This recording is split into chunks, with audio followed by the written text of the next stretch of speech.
April's good സ്റ്റോറീസിലേക്ക് ഏവർക്കും സ്വാഗതം. CV Nirmala എഴുതിയ നോവൽ സായുജ്യം. അധ്യായം 32. അമ്മിണിയോട് പറയണോ എന്ന് വിമല സംശയിച്ചു. അമ്മിണിയിൽ നിന്ന് ഒന്നും ഒളിച്ചു വയ്ക്കാറില്ല. പറയാൻ മാത്രം ഒന്നും ഉണ്ടായില്ലല്ലോ. എന്താ മോളെ ഓർത്തോർത്തിരിക്കുന്നത്? വിരഹവേദനയാണോ? അമ്മിണി കളിയാക്കി ചോദിച്ചു. എനിക്കങ്ങനത്തെ വേദനയൊന്നുമില്ല. ആട്ടെ, എവിടൊക്കെ കറങ്ങി?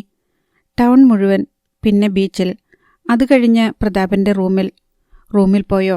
അമ്മിണി സൂക്ഷിച്ചു നോക്കി. പോയാലെന്താ? അത് സ്വാതന്ത്ര്യം കൂടുതലല്ലേ അയാൾ ഒറ്റയ്ക്ക് താമസിക്കുന്നിടത്ത്. അതുകൊണ്ട് കുഴപ്പമെന്താ? അന്യനല്ലല്ലോ. അതാണ് കുഴപ്പം. അന്യനല്ലല്ലോ എന്ന ചിന്ത. പരസ്പരം കണ്ടു, ഇഷ്ടപ്പെട്ടു, സ്നേഹിച്ചു, കല്യാണവും നിശ്ചയിച്ചു. പിന്നെന്താ പേടിക്കാനും സംശയിക്കാനും? ഞാൻ അവൻ്റേതും അവൻ എൻ്റേതും. പിന്നെ വിലക്കൊന്നുമില്ലല്ലോ. അമ്മിണി സൂചിപ്പിച്ചത് മനസ്സിലായി. എനിക്ക് വിലക്കുണ്ടായിരുന്നു. നിന്നെ എനിക്കറിഞ്ഞുകൂടെ പെണ്ണേ? ഞാൻ വെറുതെ തമാശ പറഞ്ഞതല്ലേ. ഇനി ഏതായാലും അമ്മിണിയോട് പറയേണ്ടെന്ന് ഉറച്ചു. മനസ്സിലൊരു ശങ്ക ശേഷിക്കുന്നു. പ്രതാപന് പിണക്കം തോന്നിയിട്ടില്ലേ? അല്പമെങ്കിലും നീരസമുണ്ടാവില്ലേ? ഒരിക്കൽ കൂടി കണ്ടു സംസാരിക്കണം, എന്നാലേ സമാധാനമാകൂ. പ്രതാപന് അങ്ങനെ തോന്നാൻ എന്താ കാരണം? താൻ വഴങ്ങുമെന്ന് വിചാരിച്ചോ? മുൻകൂട്ടി പ്ലാൻ ചെയ്തതാണോ? അതുകൊണ്ടാണോ വന്ന് വിളിച്ചുകൊണ്ടുപോയത്? ഒരുപക്ഷെ പെട്ടെന്നൊരു ഉൾപ്രേരണ ഉണ്ടായതായിരിക്കാം. മുൻകൂട്ടി തീരുമാനിച്ചുകൊണ്ടാണെങ്കിലും അതിനെ കുറ്റപ്പെടുത്താമോ? കല്യാണം നിശ്ചയിച്ച പെണ്ണ് മനസ്സിൽ ഭാര്യയായി കഴിഞ്ഞു. കരാർ ഒപ്പുവെച്ചില്ലെന്ന് മാത്രം തുറന്നു പറയുകയും ചെയ്തു. ശരീരത്തിൻ്റെ വിശപ്പ്, സ്വന്തം പെണ്ണാണെന്ന അവകാശബോധം. പിണക്കം തോന്നാതിരുന്നാൽ മതിയായിരുന്നു. വിമലയുടെ മനസ്സിൽ ആഴ്ചകളോളം ഈ ശങ്ക കിടന്നു. അത് പക്ഷേ നീണ്ടു നിന്നില്ല. പ്രതാപൻ ഒരു ദിവസം കാണാനെത്തി. ആശുപത്രിയിൽ വീണുകിട്ടിയ സ്വകാര്യ നിമിഷങ്ങളിൽ വിമല ചോദിച്ചു, എന്നോട് പിണക്കം തോന്നിയിരുന്നോ? പ്രതാപൻ അവളെ സൂക്ഷിച്ചു നോക്കി. എന്തിനെങ്കിലും? ഇല്ല വിമലെ, എന്താ അങ്ങനെ തോന്നാൻ? ഞാൻ പ്രതാപൻ്റെ അഭിമാനം വ്രണപ്പെടുത്തിയോ എന്നൊരു ആശങ്കയായിരുന്നു. ഇല്ല, എനിക്ക് അഭിമാനം ഇരട്ടിച്ചതേയുള്ളൂ. നിന്നോടെനിക്ക് ബഹുമാനം തോന്നി. വിമലയുടെ ഉള്ളലിഞ്ഞു. ഞാൻ അല്പം വിഷമിച്ചു. സാരമില്ല, നമ്മൾ പരസ്പരം മനസ്സിലാക്കുന്നതല്ലേ ഉള്ളൂ. അമ്മിണി എന്തു പറഞ്ഞു? അമ്മിണിയോട് ഒന്നും പറഞ്ഞില്ല. അമ്മിണി അങ്ങോട്ട് വന്നതോടെ സംഭാഷണം മുറിഞ്ഞു. പിന്നീട് പ്രതാപനെ കണ്ടത് മാസങ്ങൾക്ക് ശേഷമാണ്. നാട്ടിലേക്ക് പോകാൻ അയാൾക്ക് ഒരവസരം കിട്ടി. 1 മാസത്തെ ഇടവേള. പ്രതാപൻ്റെ ഒരടുത്ത ബന്ധുവിൻ്റെ വിവാഹവുമാണ്. യാത്ര പറയാൻ പ്രതാപനെത്തിയിരുന്നു. എത്ര സമ്പാദിച്ചു? സംഭാഷണ മധ്യേ അയാൾ ചോദിച്ചു. എന്തിനാ? നമുക്കിടയിൽ ഇനി എത്ര മാസങ്ങളുടെ അകലമുണ്ടെന്നറിയാൻ. ഒരക്ഷമ. അത്ര തിടുക്കമായോ? പ്രതാപൻ മൂളി. കാലാവധിയുടെ 1/3 കടന്നുപോയി. ഞാൻ നോക്കിയാലും അത്രയും കുറയ്ക്കാം. എന്നാൽ ഇനി 1/1 നമ്മൾ രണ്ടും കൂടി ഒത്തുപിടിച്ചാൽ ഇനി ഏതാനും മാസങ്ങൾ മാത്രം. പ്രതാപൻ ഒരു കള്ളനോട്ടം നോക്കി ചിരിച്ചു. കാമുകൻ്റെ ചിരി. പോകാൻ നേരം പറഞ്ഞു. അടുത്ത അവധിക്ക് നമ്മൾ 2ആയി നാട്ടിലെത്തുന്നു. 1ആയി തിരിച്ചെത്തുന്നു. എന്താ? വിമല നാണം കലർന്ന ചിരിയോടെ മുഖം താഴ്ത്തി. തിരിച്ചെത്തുന്നത് എന്നാണെന്നറിയിച്ച ശേഷം പ്രതാപൻ പോയി. മരുഭൂമിയിൽ ദിവസങ്ങൾ വെന്തു വീണുകൊണ്ടിരുന്നു. വിമല ഇടയ്ക്ക് വെറുതെ കണക്കുകൂട്ടി നോക്കി. പ്രതാപൻ തിരിച്ചു വരാൻ ഇനി എത്ര ദിവസങ്ങളുണ്ട്? എണ്ണി കുറയ്ക്കുകയാണ്. ഒരു രാത്രി ആശുപത്രിയിൽ നിന്ന് തിരിച്ചെത്തി കുളിയും പാചകവുമെല്ലാം കഴിഞ്ഞ് അമ്മിണിയും വിമലയും വിശ്രമിക്കുകയാണ്. വിമല മാസിക വായിക്കുന്നു. അമ്മിണി റേഡിയോ കേൾക്കുന്നു. BBC-യിൽ നിന്നുള്ള ന്യൂസ് ബുള്ളറ്റിൻ. എയർ ഇന്ത്യയുടെ ഒരു വിമാനം തകർന്ന് കടലിൽ വീണ് വിമാന ജോലിക്കാരടക്കം 171 പേർ മരിച്ചു. വിമലെ, അമ്മിണി നടുക്കത്തോടെ വിളിച്ചു. എന്താ? വിമാനം തകർന്ന് 171 പേർ മരിച്ചെന്ന്.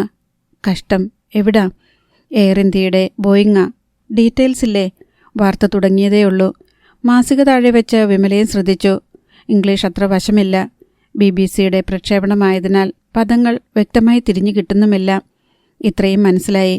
ബോംബെയിൽ നിന്നുള്ള ഫ്ലൈറ്റാണ്. വൈകുന്നേരം അബുദാബിയിൽ ഇറങ്ങേണ്ടതായിരുന്നു. വിമാനം കാണാതായി എന്നേ പറയുന്നുള്ളൂ. റേഡിയോ ബന്ധം വിച്ഛേദിക്കപ്പെട്ടു. കടലിൽ തകർന്നു വീണതായിരിക്കാമെന്ന് കരുതുന്നു. വിമാനവും അതിലുള്ള 171 ആളുകളെയും കാണാനില്ല. അട്ടിമറിയാണോ എന്ന് സംശയിക്കുന്നു. അബുദാബി ഫ്ലൈറ്റാണെങ്കിൽ മലയാളികൾ കുറേ പേർ കാണുമല്ലോ. വിമല സന്താപത്തോടെ പറഞ്ഞു. കഷ്ടം. നാളെ അറിയാം നമുക്ക് പരിചയമുള്ള എത്ര പേർ പോയെന്ന്. പെട്ടെന്ന് വിമലയുടെ മുഖം വല്ലാതെയായി. ഒരു നടുക്കമേറ്റതുപോലെ. അമ്മിണി അവളെ ഉറ്റുനോക്കി. നെഞ്ചിലേക്ക് തണുത്ത ഇടിവാൾ പോലെ ഭീതി ഇരിച്ചു കയറുന്നത് അവളറിഞ്ഞു. പേടിച്ചിട്ടെന്നവണ്ണം കണ്ണുകൾ വീർത്തു. ദേഹം തണുത്തു ധരിച്ചു. വിമലയ്ക്ക് ഭയങ്കര തളർച്ച തോന്നി. രണ്ടുപേരും ഒന്നും മിണ്ടാതെ പരസ്പരം നോക്കിയിരുന്നു. പ്രതാപൻ തിരിച്ചു വരുന്ന ദിവസമേതെന്ന് ചോദിക്കാൻ അമ്മിണി പലവട്ടം നാവെടുത്തതാണ്. പക്ഷേ വിമലയുടെ മുഖത്തു നോക്കി ചോദിക്കാൻ ധൈര്യം പോരാ. വിമല പിടിച്ചു നിൽക്കുകയാണെന്ന് കാണിക്കുന്ന വിധം പുഞ്ചിരിച്ചു. കൃത്യദിവസം പറഞ്ഞിട്ടില്ല, എന്നാലും ഒരു പേടി അല്ലേ? പ്രതാപൻ ആ ഫ്ലൈറ്റിലുണ്ടായിരിക്കില്ലെന്ന് അവൾക്ക് ഉറച്ച വിശ്വാസമുള്ളതുപോലെ തോന്നി. അമ്മിണി റേഡിയോയുടെ നോബ് തിരിച്ചു. അബുദാബി സ്റ്റേഷൻ പിടിച്ചു. അടിയന്തര ന്യൂസ് ബുള്ളറ്റിൻ. വിമാനാപകടം തന്നെ. വിമാനം കടലിൽ തകർന്നു വീണതാണെന്ന് സ്ഥിരീകരിക്കപ്പെട്ടിരിക്കുന്നു. തെരച്ചിൽ നടത്തിയ നാവികസേന വിമാനത്തിന്റെ അവശിഷ്ടങ്ങൾ കടലിൽ കണ്ടു. രാത്രിയിലും തെരച്ചിൽ തുടരുകയാണ്. യാത്രക്കാരുടെ എണ്ണത്തിൽ നേരിയ വ്യത്യാസം കാണുന്നുണ്ട്. മരണമടഞ്ഞ VIP-മാരിൽ ചിലരുടെ പേരെടുത്ത് പറയുന്നുണ്ട്. ഒരു മന്ത്രി, വിദേശത്തെവിടെയോ ഒരു സമ്മേളനത്തിൽ പങ്കെടുക്കാൻ പുറപ്പെട്ട ഒരു ട്രേഡ് യൂണിയൻ നേതാവ്, ഒരു സിനിമ സംവിധായകൻ, പിന്നെ ഏതോ കമ്പനിയുടെ മാനേജർ, ഒരു വൻകിട വ്യാപാരി എന്നിങ്ങനെ ലിസ്റ്റ് നീണ്ടു. ചെറിയവരുടെ പേരുകൾ പിന്നീടേ കിട്ടൂ. മരണമടഞ്ഞവരിൽ മലയാളികൾ ധാരാളമുണ്ട്. ന്യൂസ് ബുള്ളറ്റിൻ അവസാനിച്ചു. ഉറക്കമിളച്ചിരുന്ന അവർ അർദ്ധരാത്രിക്കുള്ള ബുള്ളറ്റിനും കേട്ടു. പിന്നെ ലൈറ്റണച്ച് കിടന്നു. അമ്മിണിക്ക് ഒട്ടും ഉറക്കം വന്നില്ല. ഭീതിയുടെ ഒരു വലയം അവളെ ഗ്രസിച്ചിരുന്നു. വിമലയും ഉറങ്ങിയിട്ടില്ലെന്ന് അവൾക്ക് മനസ്സിലായി. തിരിഞ്ഞും മറിഞ്ഞും കിടക്കുന്ന ശബ്ദം, ഇടയ്ക്കിടെ നീണ്ട നെടുവീർപ്പുകൾ. പ്രഭാതമായി. അമ്മിണി റേഡിയോ ഓൺ ചെയ്തു. വിമല വന്ന് അത് ഓഫ് ചെയ്തു. നമുക്ക് റേഡിയോ കേട്ട് സമയം കളഞ്ഞാൽ മതിയോ? ജോലിക്ക് പോകണ്ടേ? പ്രതാപൻ വരുന്ന ദിവസം വിമലയ്ക്കറിയാമെന്ന് അമ്മിണി ആദ്യം വിചാരിച്ചു. പിന്നെ മനസ്സിലായി, ഉള്ളിലെ പ്രക്ഷുബ്ധത മറയ്ക്കാൻ പാടുപെടുകയാണെന്ന്. പ്രതാപൻ ഇന്നലെ എത്തുമായിരുന്നോ? അമ്മിണി അവളുടെ തൊട്ടടുത്ത് ചെന്ന് മുഖത്തേക്ക് തറച്ചു നോക്കി ചോദിച്ചു. വിമല കരയുമെന്നായി. പറയടി, ഇന്നലെയായിരുന്നോ? അമ്മിണി അവളുടെ തോളിൽ പിടിച്ചുലച്ചു. പ്രതികരണമുണ്ടായില്ല. അമ്മിണി വിമലയെയും കൂട്ടി ഹോസ്പിറ്റലിലെത്തി. ആദ്യം കൃഷ്ണദാസിന് ഫോൺ ചെയ്തു. ദാസേട്ടന് ഡീറ്റെയിൽസ് വല്ലതും അറിയാമോ? അപകടം അറിഞ്ഞില്ലേ? ആരൊക്കെയുണ്ടെന്ന് ഒരു നിശ്ചയവുമില്ല. പ്രതാപൻ വരേണ്ടത് ഇന്നലെയായിരുന്നു. അപ്പുറത്ത് ഞെട്ടൽ. ഞങ്ങളിതാ വരുന്നു. കൃഷ്ണദാസ് ഉടൻ പ്രമീളയെയും കൂട്ടി സ്കൂട്ടറിൽ അവിടെത്തി. അമ്മിണിയും വിമലയും കൂടി ന്യൂസ് പേപ്പർ നോക്കുകയായിരുന്നു. വിമാനാപകടത്തിൽ മരിച്ചവരുടെ എല്ലാം പേരില്ല. ഏതായാലും പ്രതാപനില്ല. വിമല ആശ്വസിക്കുകയായിരുന്നു. പ്രതാപൻ ആ ഫ്ലൈറ്റിലുണ്ടാവില്ല. ഉണ്ടാവാൻ സാധ്യതയില്ല. ഒരു ദിവസം മുന്നോട്ടോ പിന്നോട്ടോ മാറാമല്ലോ. ബോംബെയിൽ നിന്നാണോ പ്രതാപൻ വരിക? മദ്രാസിൽ നിന്നോ ബാംഗ്ലൂരിൽ നിന്നോ തിരുവനന്തപുരത്തു നിന്നോ ആവാം. കൃഷ്ണദാസ് ഇന്ത്യൻ എംബസിയിലേക്ക് പാഞ്ഞു. അവിടെ ഒരു ലിസ്റ്റ് ചെന്നിട്ടുണ്ട്. പക്ഷെ പൂർണ്ണമല്ല. പ്രതാപന്റെ പേരില്ല താനും. കൃഷ്ണദാസ് ഉടൻ ബാങ്കിൽ ചെന്ന് അന്വേഷിച്ചു. ഞെട്ടിക്കുന്ന വിവരമാണ് കിട്ടിയത്. പ്രതാപൻ തിരിച്ചു വരേണ്ട ദിവസം അതുതന്നെ. ഫ്ലൈറ്റിനും മാറ്റമില്ല. ബാങ്കാണ് ബോംബെയിൽ നിന്നുള്ള റിട്ടേൺ ടിക്കറ്റ് ഏർപ്പാടാക്കിയിരിക്കുന്നത്. അത് വെച്ച് നോക്കുമ്പോൾ പ്രതാപൻ അതിലുണ്ടാവാതെ തരമില്ല. കൃഷ്ണദാസ് ഹോസ്പിറ്റലിലെത്തി. അമ്മിണി മരവിച്ച മട്ടിലിരിക്കുകയാണ്. പ്രമീള അടുത്തുണ്ട്. വിമല ജോലിയിൽ വ്യാപൃതിയായിരിക്കുന്നു. അധ്യായം 33. ഉത്കണ്ഠയുടെ മണിക്കൂറുകൾ. കൃഷ്ണദാസ് വീണ്ടും ബാങ്കിൽ ചെന്നു. ഉവ്വ്, അവിടെ ശരിയായ വിവരം കിട്ടിയിരിക്കുന്നു. പ്രതാപന്റെ പേരിലുള്ള റിട്ടേൺ ടിക്കറ്റ് ക്യാൻസലായിട്ടില്ല. എന്നുവെച്ചാൽ പ്രതാപൻ വിമാനത്തിലുണ്ടായിരുന്നുവെന്ന് അർത്ഥം. കൃഷ്ണദാസിന് നെഞ്ചിലൊരു കുത്തേറ്റതുപോലെയായി. ആശ്വാസത്തിനു വേണ്ടി അയാൾ പലതും ആലോചിച്ചു. റിട്ടേൺ ടിക്കറ്റ് പ്രതാപൻ തന്നെ ഉപയോഗിച്ചിരിക്കണമെന്നുണ്ടോ? അയാൾ മറ്റൊരാൾക്ക് കൈമാറിക്കൂടെ? പക്ഷേ ഐഡന്റിറ്റി. അല്ലെങ്കിലും കൈമാറ്റം കൊണ്ട് പ്രതാപൻ എന്താണ് ലാഭം? എയർപോർട്ട് അധികൃതർക്ക് തെറ്റുപറ്റിയിരിക്കാനും സാധ്യതയില്ലേ? അങ്ങനെ സംഭവിക്കാറുണ്ട്. പ്രതാപൻ എന്ന പേര് എത്രയോ പേർക്കുണ്ട്. അവരിൽ ആരെങ്കിലും ആവാം. വിമാനം തകർന്നു വീണത് കടലിലാണെങ്കിലും 1-2 പേർ രക്ഷപ്പെടാൻ സാധ്യതയില്ലാതില്ല. വെള്ളത്തിൽ പൊങ്ങിക്കിടക്കുന്ന തടിക്കഷ്ണത്തിലോ പെട്ടിയിലോ പിടിച്ച് കുറേ സമയം കിടക്കാം. നേവിക്കാർ കണ്ടെത്തിയാൽ രക്ഷപ്പെട്ടു. കൃഷ്ണദാസ് ബാങ്കിൽ നിന്ന് തന്നെ അമ്മിണിക്ക് ഫോൺ ചെയ്തു. ഞാനാ ദാസ്. സ്വരം കേട്ടപ്പോഴേക്കും അമ്മിണിയുടെ കൈ വിറച്ചു. എന്തായി ദാസേട്ടാ? കരയാൻ പോകുന്ന സ്വരത്തിൽ അവൾ ചോദിച്ചു. ബാങ്കിൽ വിവരം കിട്ടിയിട്ടുണ്ട്. എന്നിട്ട്? എനിക്കത്ര വിശ്വാസം പോരാ. വിമലയെ അറിയിക്കണ്ട. ഞാൻ വന്നിട്ട് മതി. ചിലപ്പോൾ നല്ലൊരു വാർത്ത കിട്ടിയേക്കാം. കിട്ടിയത് പറയൂ. പ്രതാപനുണ്ടായിരുന്നു. നോക്കൂ, അമ്മിണി വേണം അവളെ സമാധാനിപ്പിക്കാൻ. അമ്മിണി ഒന്ന് കരഞ്ഞു. കർച്ചീഫ് വായിൽ തിരുകി. റിസീവർ വച്ച ശേഷം ടോയ്ലറ്റിലേക്ക് ഓടി. വാതിലടച്ചിട്ട് അവൾ അതിൽ ചാരി നിന്ന് ഏങ്ങലടിച്ച് കരഞ്ഞു. തിരിച്ചിറങ്ങി വന്നപ്പോൾ ഇടനാഴിയിൽ വിമലയും പ്രമീളയും കാത്തു നിൽപ്പുണ്ട്. പ്രമീളയുടെ മുഖം പാടെ വിളറിയിരിക്കുന്നു. വിമലയുടെ മുഖത്ത് ചൈതന്യമില്ല. പ്രതാപനുണ്ടായിരുന്നു അല്ലേ? വിമല നിർവികാരിയായി ചോദിച്ചു. എൻ്റെ പൊന്നുമോളെ. അമ്മിണി അവളെ കെട്ടിപ്പിടിച്ചു. വിമല അനങ്ങിയില്ല. കല്ലിച്ചതുപോലെയുള്ള നിൽപ്പ്, മുഖം പേടി കിട്ടിയതുപോലെ. പ്രമീള തുവാലയെടുത്ത് മുഖം പൊത്തിക്കൊണ്ട് ഭിത്തിയരിയിലേക്ക് മാറി നിന്നു. അമ്മിണി വിമലയെ തന്നെ സൂക്ഷിച്ചു നോക്കി. അവളുടെ തോളിൽ പിടിച്ച് മെല്ലെ വിളിച്ചു. വിമലേ. കഷ്ടമായിപ്പോയി, വിമല പേക്കിനാവിലെന്നോണം പറഞ്ഞു. 171 പേർ.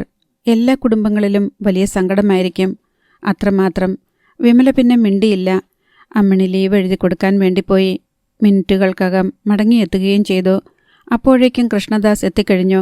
വിമലയുടെ മുഖത്ത് നോക്കാതിരിക്കാൻ അയാൾ ശ്രദ്ധിച്ചിരുന്നു. അയാൾ സാവകാശം പറഞ്ഞു തുടങ്ങി. വിമലേ, ബാങ്കിൽ നിന്ന് വിവരം കിട്ടി. അത് ശരിയായി കൊള്ളണമെന്നില്ല. വിമല മുഖമുയർത്തി അയാളെ ഒന്ന് നോക്കി.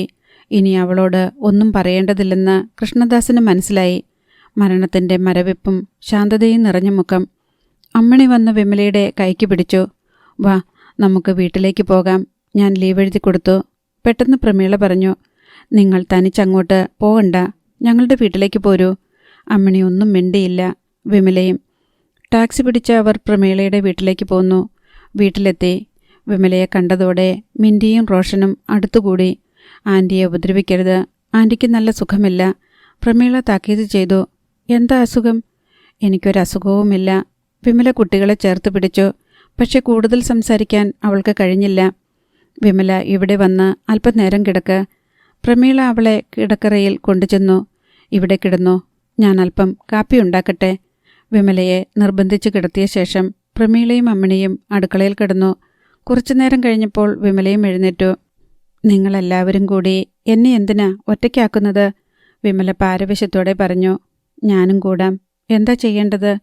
പ്രമീളയും അമ്മിണിയും കണ്ണിൽ കണ്ണിൽ നോക്കി. വിമല എന്തൊക്കെയോ പണികൾ ചെയ്തു തുടങ്ങി. വിമലയൊഴികെ എല്ലാവരും കാപ്പി കഴിച്ചു. അവൾ ഒരു ഗ്ലാസ് വെള്ളം മാത്രം കുടിച്ചു. അമ്മിണി, വിമല ഇന്നിവിടെ താമസിച്ചോട്ടെ. ഇവിടെ ആവുമ്പോൾ ഞങ്ങൾ 3-4 പേരില്ലേ, മിണ്ടാനും പറയാനും. അമ്മിണിയും ഇവിടെ കിടന്നു. നാളെ തിരിച്ചു പോകാം, കൃഷ്ണദാസ് നിർദ്ദേശിച്ചു. പക്ഷേ അരമണിക്കൂർ കഴിഞ്ഞപ്പോഴേക്കും വിമല പോകാൻ തയ്യാറായി. ആരോ കഴുത്തു പിടിച്ച് ഞെക്കുന്ന പോലെ അവൾ ശ്വാസം മുട്ടൽ അനുഭവിക്കുന്നുണ്ടായിരുന്നു. എന്താ വിമലെ, വൈകുന്നേരമാകട്ടെ, പോകാം, അമ്മിണി പറഞ്ഞു. വിമല ഇന്ന് പോകുന്നില്ല. പ്രമീള നിർബന്ധം പിടിച്ചു. ചേച്ചി എന്താ പറയുന്നേ? വീട്ടിൽ ചെന്നിട്ട് എനിക്ക് എന്തുമാത്രം പണി കിടക്കുന്നു. ഇന്ന് മുറിയൊക്കെ ഒന്ന് കഴുകി തുടയ്ക്കണമെന്ന് വിചാരിച്ചതാണ്. അലക്കാനും ഇസ്തിരിയിടാനും കുറേ അധികമുണ്ട്. അത്രയും ജോലി കിടക്കുമ്പോൾ ഞാനിവിടെ വന്ന് വെറുതെ ഇരിക്കാനോ? വിമലയ്ക്ക് ഉടൻ പോയേ പറ്റൂ. ഒരുപാട് ജോലി ബാക്കിയാണത്രേ. ഗത്യന്തരമില്ലാതെ അമ്മിണിയും കൂടെ ഇറങ്ങി. കൃഷ്ണദാസ് അവരെ വീട്ടിൽ കൊണ്ടുപോയി വിട്ടു.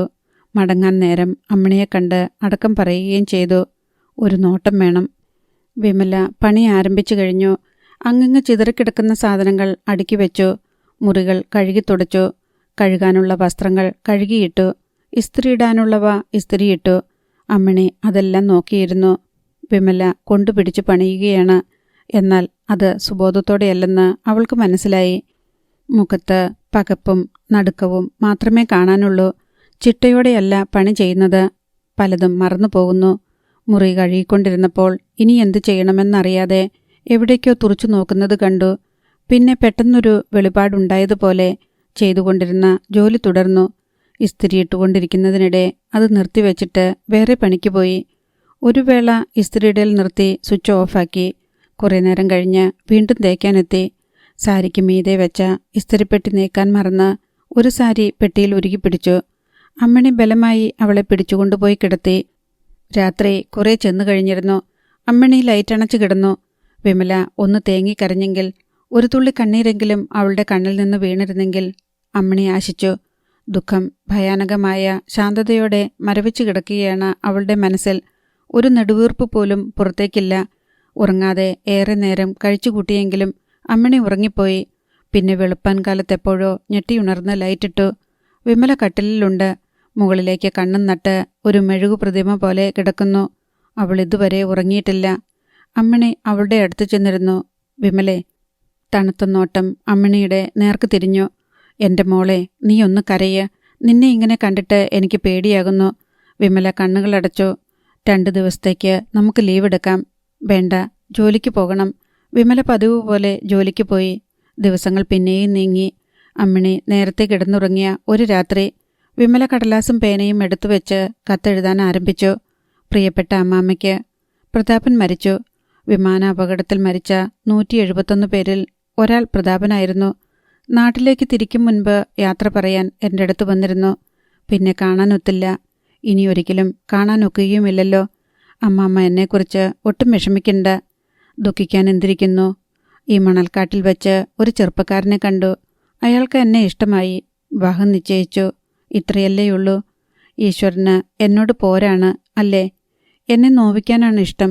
എന്നും അങ്ങനെയായിരുന്നല്ലോ. ഞാൻ അത്രമാത്രം തെറ്റ് ചെയ്തിട്ടുണ്ടോ? ആർക്കറിയാം. നമ്മുടെ ശരിയല്ലല്ലോ അദ്ദേഹത്തിൻ്റെ ശരി. നമ്മുടെ തെറ്റല്ലല്ലോ അദ്ദേഹത്തിൻ്റെ തെറ്റ്. എന്നാലും ചിലപ്പോൾ അറിയാതെ നടങ്ങിപ്പോകുന്നു. മനസ്സ് കൈവിട്ടു പോകുന്നു. ഇരുട്ടിലൂടെ, ശൂന്യതയിലൂടെ, ഒരെത്തും പിടിയും കിട്ടാതെ കൈകാലുകൾ ചുരമാന്തി നിലവിളിച്ച് അടിത്തട്ടില്ലാത്ത പാതാളത്തിലേക്ക് താണു പോകുന്ന പോലെ. എത്രയൊക്കെ സമാധാനിക്കാൻ ശ്രമിച്ചാലും ഞാൻ കൊതിച്ച ജീവിതമല്ലേ, ഞാൻ കൊതിച്ച കൂട്ടുകാരനല്ലേ ചിന്നിച്ചിതറി കടലിൽ വീണ് ഇല്ലാതായത്. എന്നെ സ്നേഹിച്ചിരുന്ന ആൾ. അതൊക്കെ ഓർക്കുമ്പം വിമല നിറകണ്ണുകളോടെ നിർത്തി. പേന കയ്യിലിരുന്ന് വിറച്ചു. കടലാസും മിഴി തുടച്ച് ജനാലയുടെ നേർക്ക് അവൾ നോക്കി. പ്രതാപൻ വന്നു നിൽക്കുന്നില്ലേ?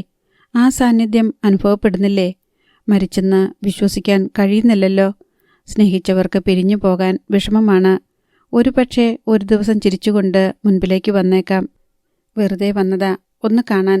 വിമല ക്ഷീണിച്ചാണോ, നന്നായിട്ടാണോ, സന്തോഷവതിയായിട്ടാണോ ഇരിക്കുന്നതെന്ന് അറിയാൻ. ആഴത്തിലൊരു മുറിവേറ്റിട്ടെന്ന പോലെ വിമല തേങ്ങി. അധ്യായം 34. വിമല അവധിക്ക് നാട്ടിലെത്തി. വീട്ടിലെല്ലാവർക്കും എന്ത് സ്നേഹം, എന്തൊരടുപ്പം. പ്രതാപൻ മരിച്ച വാർത്ത അറിഞ്ഞിരിക്കും. അറിയിക്കാൻ അമ്മാമ്മയ്ക്ക് എഴുതിയിരുന്നല്ലോ. നേരിട്ടറിയിക്കുകയാണ് വേണ്ടിയിരുന്നത്. എന്നാലല്ലേ ഓരോരുത്തരുടെയും സന്തോഷം നേരിൽ കാണാനൊക്കൂ. എൻ്റെ മോളങ്ങ് ക്ഷീണിച്ചുപോയി. നീ അവിടെ നേരാൻ വണ്ണം ഊണും ഉറക്കവും ഒന്നുമില്ലേ? മാധവിയമ്മ സ്നേഹത്തോടെ ചോദിച്ചു. വിമലയുടെ ചുണ്ടിലൊരു നിന്നാഹാസം വിരിഞ്ഞു. ഗംഗാധരനും അടുത്തുവന്ന് മകളോട് കാരുണ്യപൂർവ്വം സംസാരിച്ചു. ചേച്ചി വല്ലാതെ ക്ഷീണിച്ചു.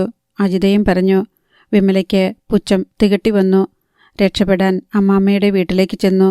അച്യുനായർ വരാന്തയുടെ അരപ്ലേസിലിരിക്കുകയായിരുന്നു. കയ്യിൽ ഒരു പുസ്തകവും.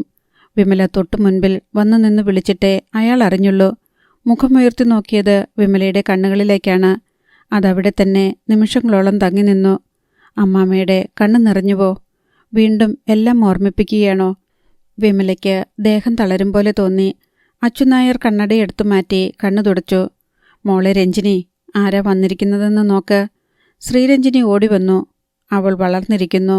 ഒരു പാവാടക്കാരി സുന്ദരി. ശ്രീരഞ്ജിനി വന്നതും വിമലയെ കെട്ടിപ്പിടിച്ച് ഒറ്റക്കരച്ചിൽ. വിമല വിഷമിച്ചുപോയി. ശ്രീരഞ്ജിനിയെ പിടിച്ചു മാറ്റി നിർത്തിയിട്ട് ചോദിച്ചു. എന്താ, നീ എന്തിനാ കരഞ്ഞത്? സങ്കടം കൊണ്ട്. അവൾ കണ്ണുനീർ തുടച്ച് ചിരിക്കാൻ ശ്രമിച്ചു. എന്തിനാ സങ്കടം? എനിക്കറിഞ്ഞൂടാ. ചേച്ചിയെ കണ്ടപ്പോൾ കരച്ചിൽ വന്നു. കുശലങ്ങൾക്കും ചായ കഴിക്കുന്നതിനുമെല്ലാം ശേഷം സംഭാഷണം വിമലയുടെ ഭാവിയെക്കുറിച്ചായിരുന്നു. അച്ചുമാമ പറഞ്ഞു, നീ രക്ഷപ്പെട്ടല്ലോന്ന് സന്തോഷിച്ചിരിക്കുകയായിരുന്നു ഞങ്ങൾ 2 പേരും. അപ്പോഴാണ് ഇരുട്ടടി. നിനക്കതിനെ മനസാന്നിധ്യത്തോടെ നേരിടാൻ കഴിഞ്ഞല്ലോ. നന്നായി. മനസാന്നിധ്യമല്ലായിരുന്നു, മനസ്സ് വിറങ്ങലിച്ചു പോയിരുന്നു. എൻ്റെ കണ്ണു നനഞ്ഞിട്ട് എത്ര കാലമായി? എനിക്ക് ഓർമ്മയില്ല. പക്ഷേ നിന്റെ കത്ത് കിട്ടിയ അന്ന് ഞാൻ കരഞ്ഞു. അതുപോലൊരു വിഷമം ജീവിതത്തിലുണ്ടായിട്ടില്ല. വിമല വല്ലാതെയായി. വീണ്ടും ഒരിക്കൽ കൂടി ഓർമ്മകൾ ആർത്തിരമ്പി വന്നു. പ്രതാപൻ്റെ മുഖം, സ്വരം. അവളുടെ കണ്ണുകൾ നനഞ്ഞു. സാരമില്ല മോളെ, ഈശ്വരൻ വേറൊന്നു കാണാതെ ഒന്നു ചെയ്യില്ല. വീട്ടിലെറിഞ്ഞോ? വിമല ചോദിച്ചു. ഞാൻ പറഞ്ഞു, അവർക്ക് സന്തോഷിക്കാൻ ഒരവസരം കിട്ടുന്നതല്ലേ, നഷ്ടപ്പെടുത്തണ്ടെന്ന് വെച്ചു. എന്താ പ്രതികരണം? എല്ലാവർക്കും സന്തോഷം. അച്ഛനമ്മമാരെ ധിഖരിച്ച് ഓരോന്ന് ചെയ്യാൻ പുറപ്പെട്ടാൽ ഇങ്ങനെയൊക്കെ വരുമെന്ന് വരെ എൻ്റെ പെങ്ങള് പറഞ്ഞതായിട്ടറിയാം. അതിൽ കൂടുതലാണ് ഞാൻ പ്രതീക്ഷിച്ചത്. ഒളിയമ്പുണ്ടാവും കരുതിയിരുന്നോ? ഞാൻ എന്തിനു വേണ്ടി ഇനി കരുതിയിരിക്കണം? നീ കരുതിയിരിക്കുക തന്നെ വേണം. ഇനിയും കിട്ടുന്നത്രയും കറന്നെടുക്കാമല്ലോന്ന അവരുടെ സന്തോഷം. പ്രതാപനായിരുന്നല്ലോ തടസ്സം. അത് മാറിക്കിട്ടിയില്ലേ? പക്ഷേ നീ സമ്മതിച്ച തുകയിൽ 1 പൈസ കൂടുതൽ കൊടുക്കരുത്. ഇനി എനിക്കെന്തിനാ സമ്പാദ്യം? വേണ്ട, ജീവിക്കണമെന്ന് പോലും ആശയില്ല. മടയത്തരം പറയാതെ. ജീവിതത്തിൽ ഓരോ ദുഃഖം മാറി മാറി വരും. കുറേശ്ശെ നമ്മളതെല്ലാം മറക്കും. ഗോപികൃഷ്ണനെ നീ മറന്നില്ലേ കാലത്തിൻ്റെ പോക്കിൽ? ഇനിയൊരിക്കൽ പ്രതാപനെയും നീ മറക്കും. അതാണ് ജീവിതം. മറക്കാൻ പഠിക്കാത്തവർ ജീവിതത്തെ ഇരുട്ടത്ത് മൂടിവെക്കുകയാണ്. മനസ്സിലെ മുറിവ് എത്ര ശ്രമിച്ചിട്ടും അതൊക്കെ ഉണങ്ങും മോളെ. ഒരു വടു ശേഷിച്ചെന്ന് വരും. ഒരോർമ്മ, ഒരു നെടുവീർപ്പ്. ഏകാന്തതയിൽ മനസ്സൊഴിഞ്ഞിരിക്കുമ്പോൾ ഒരു തുള്ളി കണ്ണീര് അതിലൊതുങ്ങും. പക്ഷേ ജീവിതം അത്രയുമല്ലല്ലോ. എത്രയോ വിശാലം, അപാരം. അച്ചുനായരുടെ വീട്ടിൽ നിന്ന് മടങ്ങുമ്പോൾ വിമലയ്ക്ക് മനസ്സ് അല്പം തെളിഞ്ഞതുപോലെ തോന്നി. മനസ്സിലെ കൊടും തണുപ്പിൽ കൂറ്റാക്കൂരിരുട്ടത്ത് ഇത്തിരി ചൂടും ഇത്തിരി വെളിച്ചവും പകരുന്ന ഒരു കൊച്ചു തീപ്പൊരി മിന്നുന്നതുപോലെ. വീട്ടിൽ പക്ഷേ അവൾ തനിച്ചെന്നതുപോലെ കഴിഞ്ഞുകൂടി. തൻ്റെ ദുഃഖത്തിൽ മനസ്സാ സന്തോഷിക്കുന്നവരുടെ നടുവിലാണല്ലോ എന്നൊരു ഈർഷ്യയും. ദിവസങ്ങൾ കഴിഞ്ഞപ്പോൾ ഓരോരുത്തർ ഒളിഞ്ഞും തെളിഞ്ഞും പണത്തിൻ്റെ ഓരോ ആവശ്യങ്ങൾ അവതരിപ്പിച്ചു തുടങ്ങി. അജയൻ കോളേജ് കുമാരനായി കഴിഞ്ഞു. കൂട്ടുകാർ പലരും സ്വന്തം ബൈക്കിലാണ് കോളേജിൽ വരുന്നത്. അജയനും വേണം ഒരു മോട്ടോർ ബൈക്ക്, അല്ലെങ്കിൽ കുറച്ചിലാണ്. അനിലയുടെ രണ്ടാമത്തെ കുഞ്ഞിന് സ്വർണ്ണാഭരണങ്ങൾ വാങ്ങിക്കൊടുക്കണം. ആദ്യത്തെ കുഞ്ഞിന് എത്ര പവനിട്ടുവോ അത്രയും തന്നെ വേണം. കുഞ്ഞുങ്ങളോട് പക്ഷഭേദം കാണിച്ചുകൂടാ. അജിത യുവതിയായി കഴിഞ്ഞു. ബിരുദം നേടിക്കഴിയുമ്പോൾ ഒരു ജോലി കിട്ടണമെങ്കിൽ 1,00,000 കോഴ കൊടുക്കേണ്ടി വരും. അത് കരുതി വയ്ക്കണം. പിന്നെ ഗംഗാധരനും മാധവിയമ്മയ്ക്കും കൂടി ഒരു ജോയിന്റ് ബാങ്ക് ഡെപ്പോസിറ്റ്. വയസ്സുകാലത്ത് ആരെയും ആശ്രയിക്കാതെ അതിൻ്റെ പലിശ കൊണ്ട് കഴിഞ്ഞുകൂടണം. വിഷുനാണ് തുടക്കമിട്ടത്. എനിക്ക് 3 മാസത്തിനകം 1,00,000 രൂപ തരണം. ഞാൻ നേരത്തെ പറഞ്ഞതാ, വീട് പരിഷ്കരിക്കാനും ബിസിനസ്സിനും. വിമല വിഷുവിനെ തുറച്ചു നോക്കി. നീ കണ്ണുരുട്ടുകയൊന്നും വേണ്ട. കാശ് അത്യാവശ്യമാ. എൻ്റെ കയ്യിൽ ഉണ്ടാകില്ല എന്ന് പറഞ്ഞാൽ ഒക്കുകയില്ല. ഉണ്ടായാലും ഞാൻ വിശ്വേട്ടന് 1 രൂപ പോലും തരില്ല. മറ്റവൻ കഴിഞ്ഞു പോയില്ലേ, പിന്നെ എന്താ കുഴപ്പം? വിശ്വേട്ടൻ ചോദിക്കരുത്. തരില്ലെന്ന് പറഞ്ഞു കഴിഞ്ഞു. ഇനി നിനക്ക് മര്യാദയായില്ലേടി? ഞങ്ങളെയെല്ലാം ധിക്കരിച്ചതിൻ്റെ ശിക്ഷ നിനക്ക് കിട്ടിയില്ലേ? എന്തിയെ നിന്റെ മറ്റവൻ? ശവം പോലും കിട്ടിയോ? എടി, മോളിലിരുന്ന് ഒരുത്തൻ എല്ലാം കാണുന്നുണ്ട്. ദൈവശിക്ഷയാ നിനക്ക് കിട്ടിയത്. എന്നിട്ടും പഠിക്കാത്തവളല്ലേ നീ? നിനക്കതിലും വലുത് വരാൻ പോകുന്നതേയുള്ളൂ. വന്നോട്ടെ. വിമല പൊട്ടിത്തെറിച്ചു. നിങ്ങൾക്ക് ദൂർത്തടിക്കാൻ പണം തരാഞ്ഞിട്ടാണ് ഈ ദുഃഖം വന്നതെങ്കിൽ എനിക്ക് സന്തോഷമേയുള്ളൂ. നിങ്ങൾക്ക് പണം തരാത്തതിന് എന്നെ ശിക്ഷിക്കുന്ന ദൈവത്തെ ഞാൻ പേപ്പട്ടിയെപ്പോലെ വെറുക്കും. ഇനി മേലിൽ വിശ്വേട്ടൻ എന്നോട് കാശ് ചോദിക്കരുത്. ആ നാവുകൊണ്ട് എന്നോടിനി സംസാരിച്ചാൽ ഞാൻ മുഖത്ത് തുപ്പും. അത്രയ്ക്ക് വെറുപ്പും വൈരാഗ്യവും തോന്നുന്നുണ്ടെനിക്ക്. വിമല അത് ചെയ്യുമെന്ന് വിഷ്ണുനും തോന്നി. അങ്ങനെയായിരുന്നു അപ്പോൾ അവളുടെ മുഖം. അവളുടെ ചത്തവനെക്കുറിച്ച് പറഞ്ഞത് അവൾക്ക് പിടിച്ചില്ല. വിശ്വൻ പിറുപിറുത്തുകൊണ്ട് ഇറങ്ങിപ്പോയി. മറ്റുള്ളവരെല്ലാം നിശബ്ദരായ കാഴ്ചക്കാരും കേൾവിക്കാരുമായി. രാത്രി അത്താഴത്തിന് ശേഷമായിരുന്നു മാധവിയമ്മയുടെ ഊഴം. ബാങ്ക് ഡെപ്പോസിറ്റ് ഇടാൻ പണം വേണമെന്ന് പറഞ്ഞ് അവർ തുടങ്ങി. തുടർന്ന് ഓരോരുത്തരുടെയും ആവശ്യങ്ങൾ അവർ വിമലയുടെ മുൻപിൽ അവതരിപ്പിച്ചു. ഞാൻ എത്ര തരുമെന്ന് നേരത്തെ പറഞ്ഞിട്ടുണ്ടല്ലോ. 1,50,000. അതേ പറ്റൂ. നിങ്ങളെല്ലാവരും കൂടി അത് പങ്കിട്ടെടുത്തോ. വിമല ശാന്തത കൈവിടാതെ പറഞ്ഞു. അത് എന്തോന്നിനും തികയും? മാധവിയമ്മ ചോദിച്ചു. എല്ലാവരും കൂടി അന്ന് സമ്മതിച്ചതല്ലേ? അതന്ന്. അന്നത്തെ സാഹചര്യമാണോ ഇപ്പോൾ? ഇപ്പോഴെന്തു പറ്റി? പശുവും ചത്തു, മോരിലെ പുളിയും പോയി. വിമല മാധവിയമ്മയെ തുറച്ചു നോക്കി. അമ്മ ഇങ്ങനെ കണ്ണിച്ചോരയില്ലാതെ സംസാരിക്കരുത്. കണ്ണിച്ചോരയില്ലായ്മ കാണിച്ചത് ആരാ? നീ ആണൊരുത്തനെ കണ്ടപ്പോൾ തന്തേം തള്ളേം മറന്നു, കൂടപ്പിറപ്പുകളെയും മറന്നു. അതിൻ്റെ ഫലം അനുഭവിക്കുകയും ചെയ്തില്ലേ? അമ്മയ്ക്കെങ്ങനെ ഇത്രയും ക്രൂരമായിട്ട് പെരുമാറാൻ കഴിയുന്നു? ഞാനും അമ്മയുടെ മകളാണ്. അമ്മയുടെ വയറ്റിൽ ജനിച്ചവൾ. അതോ എന്നെ ഈ വീട്ടുമുറ്റത്ത് പിച്ചക്കാരുപേക്ഷിച്ചു പോയതോ? എന്നാലും ഇത്രയും ദുഷ്ടത കാണിക്കാൻ തോന്നുമോ? ഞാനൊരു ദുഷ്ടതയും കാണിച്ചില്ല. കാര്യം പറഞ്ഞെന്നേയുള്ളൂ. കുടുംബം നോക്കാൻ ഉത്തരവാദിത്തമുള്ള നീ 4 കാശ് കണ്ടപ്പം കുറെ നകളിച്ചു. ഞങ്ങളെ നിനക്ക് പുല്ലുപോലെയല്ലായിരുന്നോ? ഞങ്ങള് ധർമ്മം ചോദിക്കുകയാണെന്നല്ലായിരുന്നോ നിന്റെ വിചാരം? അതിൻ്റെ ഫലം അനുഭവിച്ചെന്നാ പറഞ്ഞത്. അത് ഞാൻ ഇനിയും പറയും. എടി, അച്ഛനമ്മമാരോട് കണക്ക് പറയാൻ മക്കൾക്ക് കൊള്ളുകയില്ല. അങ്ങനെ പറയാനാണെങ്കിൽ പെറ്റതിൻ്റെയും വളർത്തിയതിൻ്റെയും ഒക്കെ കണക്ക് ഞങ്ങൾക്കും പറയാനുണ്ട്. നീയൊക്കെ ജീവിതകാലം മുഴുവൻ അധ്വാനിച്ചു തന്നാലും ആ കടപ്പാട് തീരുകയില്ല. തന്തയുടെയും തള്ളയുടെയും മനസ്സ് നൊന്ത ശാപം കിട്ടിയാൽ ഒരു മക്കളും നന്നാകാനും പോകുന്നില്ല. ഇനിയെങ്കിലും നീ അത് മനസ്സിലാക്കുക. വിമലയ്ക്ക് കരച്ചിൽ വന്നു. എന്താണ് അതിനർത്ഥം? അമ്മ മനസ്സ് തൊന്ത് ശപിച്ചതാണത്രേ. നീ നന്നാവാതെ, നിനക്കൊരിക്കലും സന്തോഷം കിട്ടാതെ നരകിക്കട്ടെ എന്ന്, നിന്റെ ജീവിതം മുടിഞ്ഞു പോകട്ടെ എന്ന്, ദുഃഖത്തിൽ മുങ്ങിത്താഴട്ടെ എന്ന്, പ്രതാപന് അപമൃത്യു സംഭവിക്കട്ടെ എന്നും ശപിച്ചു കാണുമോ? അമ്മയല്ലാതെ വേറാരും മക്കളെ പ്രസവിച്ച് വളർത്തിയിട്ടില്ലല്ലോ. ലോകത്ത് വേറൊരു മക്കൾക്കും ഇതുപോലെ തീരാത്ത കടപ്പാടുമില്ലല്ലോ. എല്ലാ മക്കളും ഈ നുകവും പേറിയാണോ ജനിക്കുന്നത്, ജീവിക്കുന്നത്? തലമുറ തലമുറകളായി ഈ നുകം കൈമാറിപ്പോരുകയാണോ? വിമലയ്ക്ക് എന്തെല്ലാമോ ചോദിക്കണമെന്നും പറയണമെന്നുമുണ്ടായിരുന്നു. എല്ലാം മനസ്സിൽ വന്ന് തിക്കുമുട്ടി കൂടിക്കുഴഞ്ഞു. ഒടുവിലവൾ ഗദ്ഗദത്തോടെ ഇത്രയും പറഞ്ഞു: പണക്കൊതി കൊണ്ട്, അതിനോടുള്ള അത്യാർത്തി കൊണ്ട് എത്ര സമ്പാദിച്ചു കൊടുത്താലും മതി വരാഞ്ഞ് മകളെ ശപിക്കുന്ന ഒരമ്മയെക്കുറിച്ച് ഞാനിന്ന് ആദ്യം കേൾക്കുകയാണ്. അങ്ങനെയൊരമ്മയെ ആദ്യം കാണുകയാണ്. ഇനിമേലിൽ പണം കിട്ടാഞ്ഞ് എൻ്റെ അമ്മയുടെ മനസ്സ് നോവണ്ട, ശപിക്കാൻ മെനക്കെടുകയും വേണ്ട. ഞാൻ ജോലി ചെയ്തുണ്ടാക്കുന്ന പണം ഒരു ചില്ലി പോലും എടുക്കാതെ അമ്മയ്ക്ക് തന്നേക്കാം, അതുപോരെ? വിമല ഏങ്ങലടിച്ചുകൊണ്ട് മുറിയിലേക്ക് പോയി. മുറിയിൽ കട്ടിലിൽ കിടന്ന് കരഞ്ഞു. വാവിട്ട് കരയാതിരിക്കാൻ തലയണയുടെ മൂല വായിൽ തള്ളിക്കയറ്റി. എങ്ങനെയെങ്കിലും ജീവിതം ഒന്ന് അവസാനിച്ച് കിട്ടിയിരുന്നെങ്കിൽ. എന്തിനു ജീവിക്കുന്നു? ആർക്കു വേണ്ടി? ആത്മഹത്യ ചെയ്യുകയാണ് വേണ്ടത്. നാളെ നേരം പുലരുമ്പോൾ പൂമുഖപ്പടിക്കുമീതെ തൻ്റെ ശവം തൂങ്ങി നിന്നാടണം. അങ്ങനെയാണ് ഇവരോട് പ്രതികാരം ചെയ്യേണ്ടത്. അങ്ങനെ പറ്റൂ. അത്രയും കടന്നു ചിന്തിച്ചിട്ടും കലി തീരാഞ്ഞ്, കോപതാപങ്ങൾ അടങ്ങാഞ്ഞ് അവൾ തലയണ കടിച്ചു ചീന്തി. തല കുടഞ്ഞടിച്ചു. ചാവാൻ വെമ്പുന്ന വന്യമൃഗത്തിൻ്റെ ഭാവം അവളിലേറെ നേരം തങ്ങി നിന്നു. ഒടുവിൽ വീണ്ടും അവൾ കണ്ണുനീർ തുള്ളികൾക്കുള്ളിൽ അഭയം തേടി. അധ്യായം 35. സുജാതൻ ആത്മഹത്യ ചെയ്തു. ഗൾഫിൽ മടങ്ങിയെത്തിയപ്പോൾ ആദ്യം കേട്ട വാർത്ത അമ്മിണിയാണ് അറിയിച്ചത്. കേട്ടപ്പോൾ വിമലയ്ക്കും വിഷമം തോന്നി. സുജാതനുമായി അത്രയടുത്ത് പരിചയമില്ല. എന്നിട്ടും ആ രൂപം അവൾ മറന്നിട്ടില്ല. ജീവിതത്തിൻ്റെ നിരാശകൾ മാത്രം കുടിയേറിപ്പാർത്ത മുഖം, പാറിപ്പറന്ന ചപ്രത്തലമുടി, ആ കണ്ണുകളിലെ ദൈന്യത, മുഷിഞ്ഞ വേഷം. കമ്പനികളുടെ വാതിലിൽ മുട്ടിക്കൊണ്ട് തൊഴിൽ തേടി തെരുവുകളിലൂടെ അയാൾ അലയുന്ന രംഗം. മരിക്കുന്നതിന് തലേദിവസം എന്നെ കാണാൻ വന്നിരുന്നു. ആകെ നിരാശനായിട്ടുള്ള ആ വരവും നിൽപ്പും കണ്ണിൽ നിന്ന് മായുന്നില്ല. അമ്മിണി വിഷമത്തോടെ തുടർന്നു. വിമലയെ അന്വേഷിച്ചു. പ്രതാപന്റെ ദുരന്തത്തിൽ വിഷമമുണ്ടെന്ന് പറഞ്ഞു. വിമലയുടെ സങ്കടത്തിൽ പങ്കുചേരുന്നതായി അറിയിക്കണമെന്നും. കക്ഷി രൂപ വായ്പ ചോദിക്കാൻ വന്നതാ.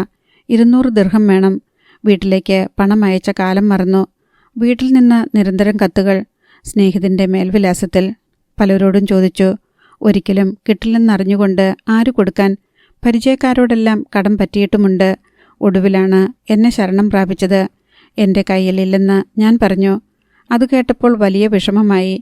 വിമലയുണ്ടായിരുന്നെങ്കിൽ വിമലയോട് ചോദിക്കാമായിരുന്നു എന്ന് തന്നെത്താൻ പറയുന്നത് കേട്ടു. ജോലി തണ്ടി മടുത്തു ചേച്ചി, ഇനി ജീവിക്കണമെന്ന് പോലും ആഗ്രഹമില്ല എന്ന് എന്നോട് പറഞ്ഞു. പിന്നെ അനുഭവിച്ച കഷ്ടപ്പാടുകൾ മുഴുവൻ എണ്ണി പറയാൻ തുടങ്ങി. ഇടയ്ക്ക് കണ്ണുനീരും കൂടി വന്നു. എനിക്കും വല്ലാത്ത വിഷമമായി പോയി. ഞാൻ 50 ദിർഹം കൊടുത്തു. എന്നോടൊത്തിരി നന്ദിയും പറഞ്ഞിട്ട് ഭാഗ്യമുണ്ടെങ്കിൽ ഇനി കാണാമെന്നും പറഞ്ഞു പോയതാ. പിറ്റേ ദിവസം ആത്മഹത്യ ചെയ്തെന്ന കേൾക്കുന്നത്. പറയുന്നതിനിടയിൽ തന്നെ അമ്മിണിയുടെ കണ്ണു നിറഞ്ഞു. പാവം, ഒരുപാട് ദുരിതം അനുഭവിച്ചു. സുഖമൊരിക്കലും കിട്ടിയുമില്ല. എൻ്റെ സങ്കടം അതല്ല വിമലേ. എൻ്റെ കയ്യിൽ 200 ദിർഹം കൊടുക്കാനുണ്ടായിരുന്നു. അടുത്ത ദിവസം വീട്ടിലേക്ക് അയക്കാൻ വച്ചിരുന്നതാ. വീട്ടിലേക്ക് 2 ദിവസം കഴിഞ്ഞ് അയച്ചാൽ മതിയായിരുന്നു. കാശ് ഞാൻ കൊടുത്തിരുന്നെങ്കിൽ സുജാതൻ എന്നും ജീവിച്ചിരിക്കുമായിരുന്നു. അവസാനം എൻ്റെ അടുത്ത് ഓടി വന്നപ്പം സഹായിക്കാമായിരുന്നിട്ടും ഞാൻ കൈവിട്ട് കളഞ്ഞില്ലേ? അമ്മണി എത്രനാൾ സഹായിക്കും? ഇനിയും സുജാതന് പണം ആവശ്യം വരില്ലായിരുന്നോ? അതിനിടയ്ക്ക് ഒരു ജോലി കിട്ടിയാലോ? അല്ലെങ്കിൽ തന്നെ ഞാൻ എത്ര പണം പാഴാക്കുന്നു? ഇതും കൂടി അക്കൂട്ടത്തിൽ എഴുതി തള്ളാമായിരുന്നു. തോന്നിയില്ല. അത് പറഞ്ഞാൽ മതി. ഒരു ജീവൻ രക്ഷിക്കാൻ എനിക്ക് കഴിയുമായിരുന്നു. അത് ഓർത്തോർത്ത് 2 ദിവസം ലീവെടുത്തിരുന്ന് ഞാൻ കരഞ്ഞു. ഇപ്പോഴും ഓർക്കുമ്പം. സാരമില്ല അമ്മിണി, ഇനിയും അതിനെക്കുറിച്ച് വിഷമിക്കാതിരിക്കുകയേ വേണ്ടത്. നല്ലവരെയും പാവങ്ങളെയും ദൈവം ഇങ്ങനെ ദുർവിധിക്കിരയാക്കുന്നതാ എനിക്ക് മനസ്സിലാകാത്തത്. ശാപമായിരിക്കും. വിമല മറ്റെന്തോ ഓർത്തുകൊണ്ട് പറഞ്ഞു. പണക്കൊതി പൂണ്ട അച്ഛനമ്മമാരുടെ, അത്യാർത്തി പിടിച്ച കൂടപ്പിറപ്പുകളുടെ ശാപം. അമ്മിണി അവളെ സൂക്ഷിച്ചു നോക്കി. വിമല മാറിക്കളഞ്ഞു. ജോലി, ഭക്ഷണം, ഉറക്കം. ദിവസങ്ങൾ കടന്നുപോയിക്കൊണ്ടിരുന്നു. ഒരൊറ്റ പകലിന് പോലും പ്രകാശമില്ലെന്ന് വിമലയ്ക്ക് തോന്നി. അതോ ജീവിതത്തിൻ്റെ വെളിച്ചവും ചൈതന്യവും മങ്ങിയതോ? ജീവിതം എത്ര വിരസമാണെന്ന്, എത്ര നീണ്ടതാണെന്ന്, എത്രയോ പാഴും ലക്ഷ്യമറ്റതുമാണെന്ന് മനസ്സിലായി വരികയാണ്. ഇഴയുകയാണത്. വിമലയ്ക്ക് ചിലപ്പോൾ പേടി തോന്നി. ഇത് എന്നവസാനിക്കും? എവിടെ അവസാനിക്കും?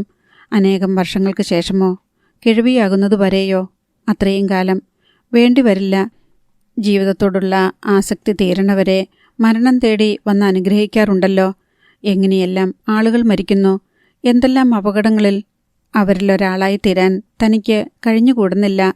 തീരെ മടുപ്പ് തോന്നുമ്പോൾ വിമല അമ്മണിയെയും കൂട്ടി പ്രമീളയുടെ വീട്ടിൽ പോകും. അവരോടും കുട്ടികളോടുമൊപ്പം ചേർന്ന് ബീച്ചിൽ പോയി സമയം ചെലവഴിക്കും. അത്തരം ദിവസങ്ങൾക്ക് മാത്രമാണ് വർണ്ണമുള്ളത്, അല്പമെങ്കിലും ഗന്ധമുള്ളത്. അടുത്ത അവധിക്ക് വിമല വീട്ടിൽ പോയില്ല. വീണ്ടും ഒരവധി കൂടി. വിമല പ്രത്യേകം ചെല്ലണമെന്ന് അമ്മയുടെ കത്ത്. വിമല പോയി. എന്തെങ്കിലും ആവശ്യം തന്നെക്കൊണ്ട് അവർക്കുണ്ടാവുമെന്ന് അവൾക്കുറപ്പായിരുന്നു.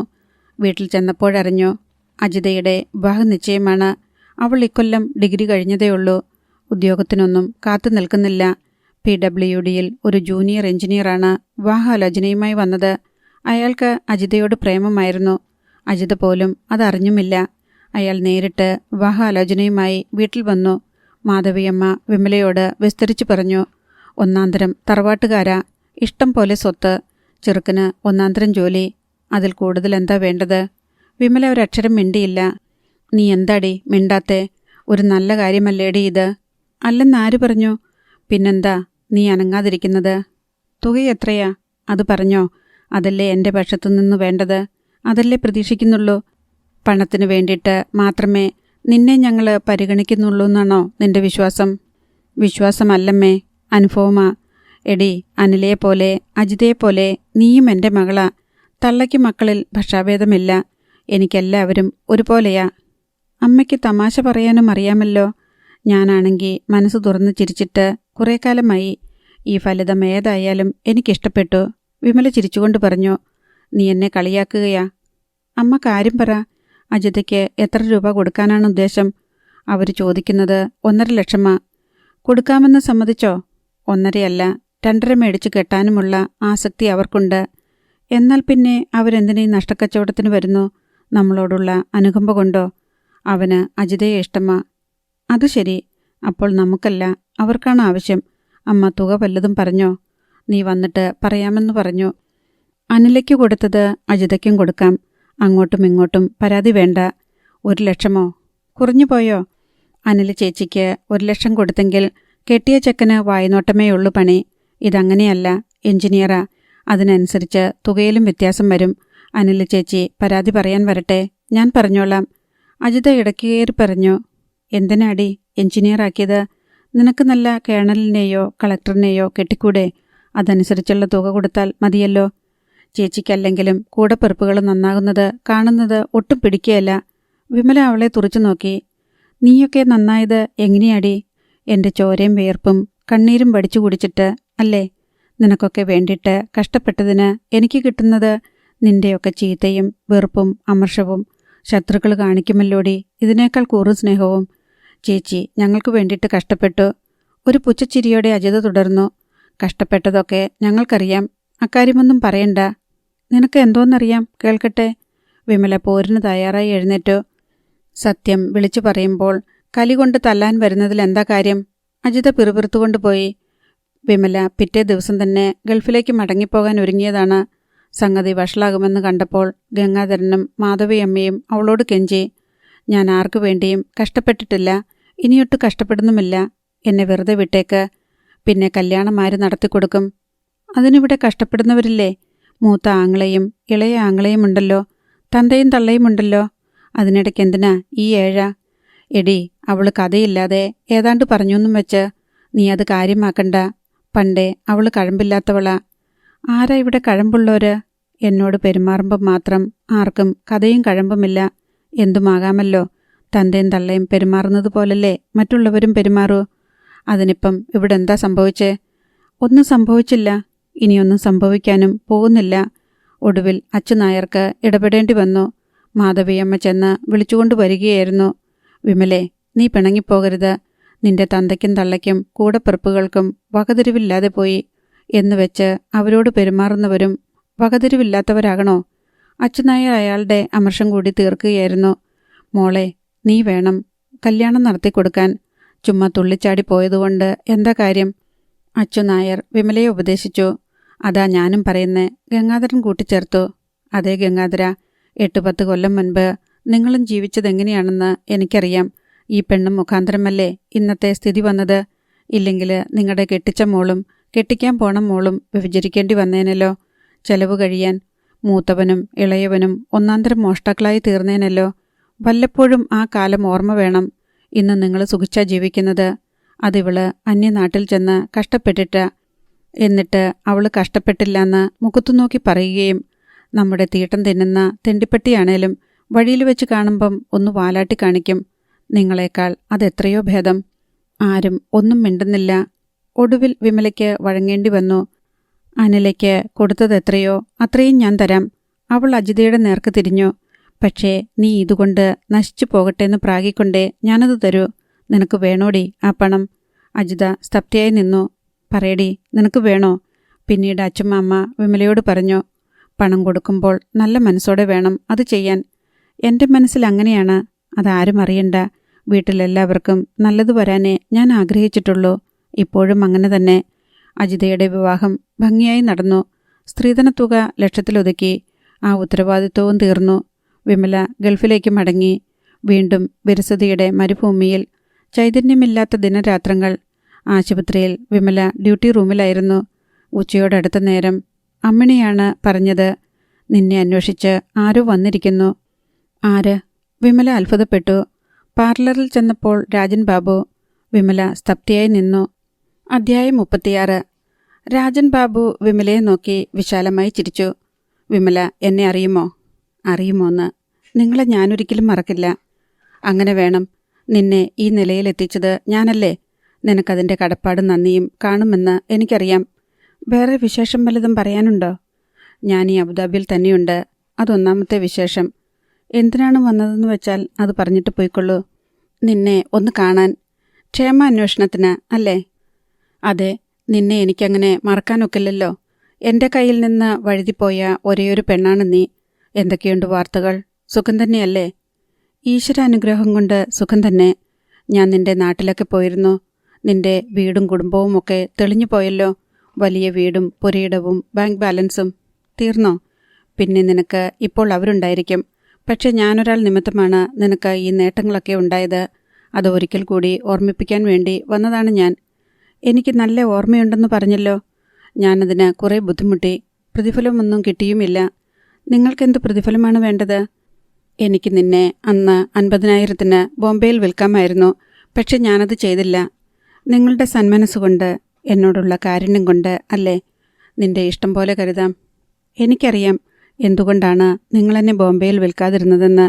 ഇവിടെ കൊണ്ടുവന്ന് 4 ഇരട്ടി ലാഭത്തിന് അറബിക്ക് വിൽക്കാൻ.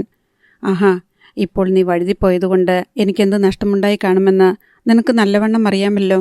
അറിയാം. ആ നഷ്ടം വേണമെന്നൊന്നും ഞാൻ ആവശ്യപ്പെടുന്നില്ല. ചെറിയൊരു തുക, 1,00,000 രൂപ തന്നാൽ മതി. 1,00,000 മതിയോ?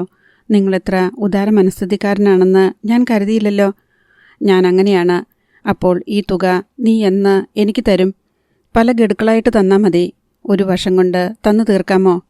വിമലയുടെ മുഖം ചുവന്നു.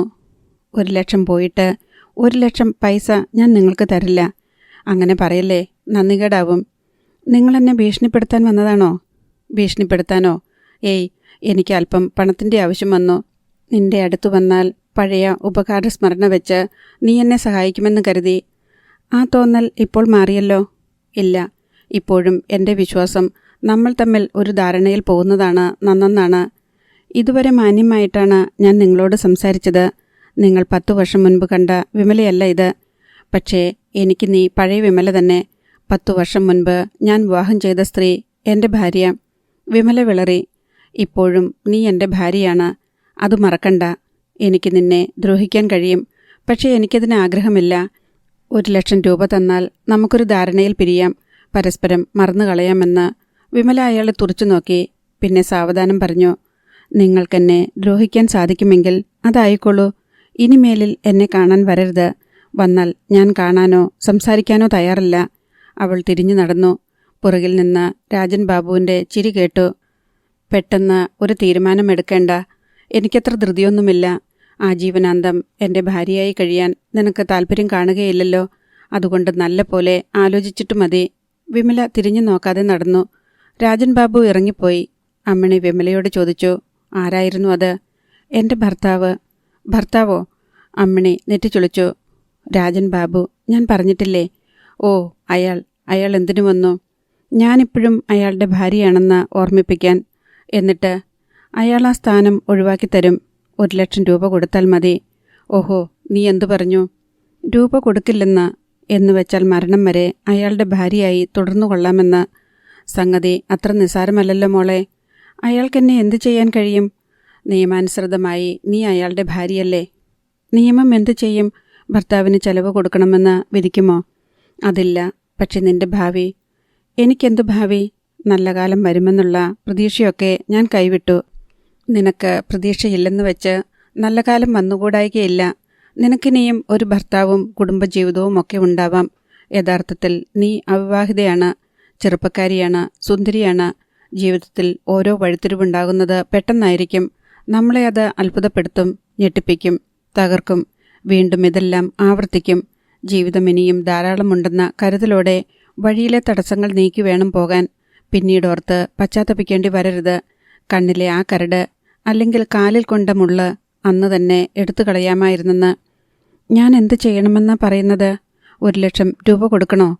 എന്നല്ല, അയാളുമായി ഒരു ഒത്തുതീർപ്പിൽ പോകുന്നതല്ലേ നല്ലത്? ഇല്ല, അയാൾക്ക് ഞാൻ 1 രൂപ തികച്ചു കൊടുക്കില്ല. അമ്മിണി ഏതാനും നിമിഷം അവളെ നോക്കി നിന്നു. പിന്നെ തൻ്റെ പണിയിൽ വ്യാപൃതയായി. അന്ന് രാത്രിയിൽ ഉറങ്ങാൻ കിടക്കുമ്പോൾ വിമല വിളിച്ചു, അമ്മിണി ഉറങ്ങിയോ? ഇല്ല. എന്താ? വെറുതെ. നിനക്കെന്താ പറയാനുള്ളത്? ഞാനിവിടുത്തെ ജോലി മതിയാക്കിയാലോ എന്ന് ആലോചിക്കുക. എന്താ ഇത്ര പെട്ടെന്ന് അങ്ങനൊരാലോചന? മടുത്തു. നിരാശയും മടുപ്പും മുഴുവൻ ആ ഒറ്റ വാക്കിൽ നിറഞ്ഞിരുന്നു. ജോലി ഉപേക്ഷിച്ചു പോയിട്ടോ? വീട്ടിൽ ചെന്ന് നിൽക്കും. അവിടം ഇതിനേക്കാൾ വേഗം മടുക്കില്ലേ? പച്ചമരത്തോട് അവർ ഇതാണ് ചെയ്യുന്നതെങ്കിൽ ഉണക്കമരത്തോട് എന്തായിരിക്കും? എൻ്റെ കാര്യം നോക്കാനുള്ള പണവും കൊണ്ടേ ഞാൻ പോകൂ. എന്നാലും വീട്ടിലിരിക്കുമ്പോൾ ശ്വാസം മുട്ടുമോളെ. കുത്തുവാക്കിന് പഞ്ഞമുണ്ടാവില്ലല്ലോ. ആരും എന്തും പറഞ്ഞോട്ടെ. ഏത് കൂരമ്പ് വന്നാലും തറയ്ക്കാത്ത വിധം മനസ്സ് കല്ലിച്ചു പോയി. പിന്നെ എന്താ പേടിക്കാൻ? നാട്ടിലേതെങ്കിലും ആശുപത്രിയിൽ നല്ലൊരു തുക സെക്യൂരിറ്റി വെച്ച് ഒരു ജോലി സമ്പാദിക്കാം. എന്നാൽ പിന്നെ ജോലി രാജിവെക്കുന്നത് എന്തിനാ? അതേ ജോലിയല്ലേ നീ ഇവിടെ ചെയ്യുന്നത്? ഇവിടെ വയ്യ. എനിക്കിനി ഇവിടെ തുടരാൻ പേടി തോന്നുന്നു. രാജൻ ബാബു ഭീഷണിപ്പെടുത്തിയതുകൊണ്ടാണോ? അതുകൊണ്ടല്ല. കുറേ നാളായിട്ട് എനിക്കങ്ങനെ തോന്നുകയാണ്. നല്ലപോലെ ആലോചിച്ച ചെയ്യാവൂ. ഉപേക്ഷിച്ചു പോയാൽ അത്ര എളുപ്പം മടങ്ങാനൊക്കില്ലെന്ന് ഓർമ്മ വേണം. വിമല ഒന്നും മിണ്ടിയില്ല. അമ്മിണിയും മൗനം ഭജിച്ചു. അക്കൊല്ലം അവധിക്ക് വീട്ടിൽ ചെന്നപ്പോൾ വിമല അമ്മയോടും അച്ഛനോടും പറഞ്ഞു, ഞാനവിടുത്തെ ജോലി നിർത്തി പോന്നാലോന്ന് ആലോചിക്കുക. മാധവിയമ്മ മകളെ തുറച്ചു നോക്കി. ഇവിടെ വന്നിട്ട് എന്തോ ചെയ്യാനാ? ഇവിടുള്ളവരൊക്കെ എന്താ ചെയ്യുന്നത് അത് ചെയ്യും. നിനക്കിത്ര ധൃതി എന്താ അവിടുന്ന് പോരാൻ? ഞാൻ മടുത്തു. പെണ്ണെ, നീ നിന്റെ കടമ മറക്കരുത്. കുടുംബം രക്ഷപ്പെടാനാ നിന്നെ ഗൾഫിൽ വിട്ടത്. ഓരോരുത്തർ ഇന്നത്തെ കാലത്ത് ഗൾഫിലൊരു ജോലി കിട്ടാൻ 10,000 50,000 മുടക്കി നെട്ടോട്ടമോടുന്നു. ഇവിടൊരുത്തി ഉള്ള പണി വലിച്ചെറിയാൻ നോക്കുന്നു. ഇനി തീരാനുള്ള കടമ ഏതാ? ഒരാങ്ങളെയെയും 2 അനുജത്തിമാരെയും മാന്യമായിട്ട് കെട്ടിച്ചയച്ചില്ലേ? അച്ഛനും അമ്മയ്ക്കും വീടും പറമ്പുമായില്ലേ? അജയനോ? അവൻ്റെ കാര്യം ആര് നോക്കും? അവനൊരാണല്ലേ, ഞാനൊരു പെണ്ണാ. എൻ്റെ കാര്യം ആര് നോക്കും? നിന്റെ കാര്യം നോക്കാൻ ഞങ്ങളല്ലേ ഉള്ളത്. എന്നിട്ടെന്താ, എനിക്ക് വീടും കുടുംബമൊന്നും വേണ്ടേ? നിനക്കതിനും മാത്രം പ്രായമൊന്നുമായില്ലല്ലോ.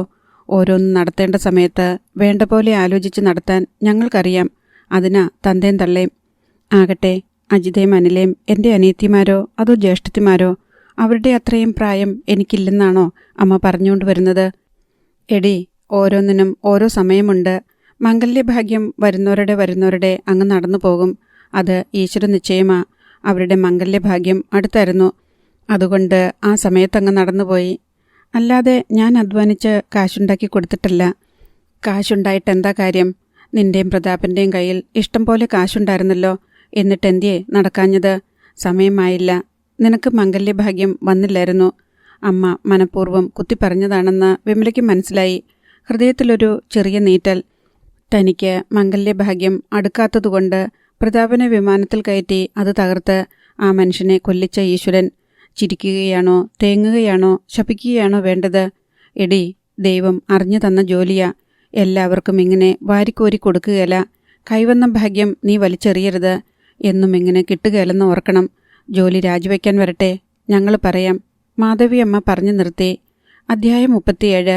നീ ജോലി വേണ്ടെന്ന് വെക്കുകയാണെന്ന് പറഞ്ഞിട്ട് എന്തായി? അമ്മിണി ചോദിച്ചു. അബുദാബിയിൽ തിരിച്ചെത്തിയിട്ട് ഏതാനും മണിക്കൂറുകളെ ആയിട്ടുള്ളൂ. മറ്റു വിശേഷങ്ങളൊക്കെ പറഞ്ഞു തീർത്തു. ഞാൻ അക്കാര്യം വീട്ടിൽ പറഞ്ഞു. അതിൻ്റെ റിസൾട്ടാണ് ചോദിച്ചത്. വീട്ടിലാർക്കും ഇഷ്ടമല്ല. ഇഷ്ടപ്പെടില്ല, എനിക്കറിയാമായിരുന്നു. ഇപ്പോൾ നല്ല പോലെ ചുരുത്തിക്കൊടുക്കുന്നില്ലേ? നല്ല കറവിയുള്ള നേരത്ത് ആരെങ്കിലും ടാവിനെ കൊടുത്തു കളയുമോ? ഞാനും പ്രതീക്ഷിച്ചതാ. പിന്നെ എന്തൊക്കെ പറഞ്ഞു? ജോലി ഉപേക്ഷിക്കേണ്ടത് എപ്പോഴാണെന്ന് അവർ പറയും. മംഗല്യഭാഗ്യം അടുക്കാഞ്ഞിട്ട എൻ്റെ കല്യാണം അവർ നടത്താത്തത്. അതിനു മുൻപ് ഞാൻ സ്വയം ശ്രമിച്ചാൽ പ്രതാപിനെ കൊല്ലിച്ചതുപോലെ ഈശ്വരൻ ഇനിയും വല്ല കടുങ്കയും ചെയ്യും. കിട്ടുന്ന സമയത്ത് പരമാവധി സമ്പാദിക്കാൻ നോക്കുക. നിനക്ക് നല്ല തൻ്റെടമായിട്ട് പറഞ്ഞുകൂടായിരുന്നോ ജോലി രാജിവെക്കാൻ തീരുമാനിച്ചെന്ന്? അവരെന്ത് ചെയ്യും? ഒന്നും ചെയ്യാനില്ല. ജോലി രാജിവെച്ച് പോയാൽ എന്തു ചെയ്യും? കുത്തുവാക്കും പ്രാക്കും കേൾക്കണമല്ലോ എന്ന് ഓർത്തിട്ടാ. അല്ലെങ്കിൽ വന്നപ്പോഴേ ഞാൻ പായ്ക്കപ്പ് നടത്തിയേനെ. ഇത് തന്നെയല്ലേ മോളെ ഞാൻ നിന്നോട് പറഞ്ഞത്? വീട്ടിൽ പോയി നിൽക്കുന്നതിനേക്കാൾ നന്ന് ഇവിടം തന്നെയാണെന്ന്.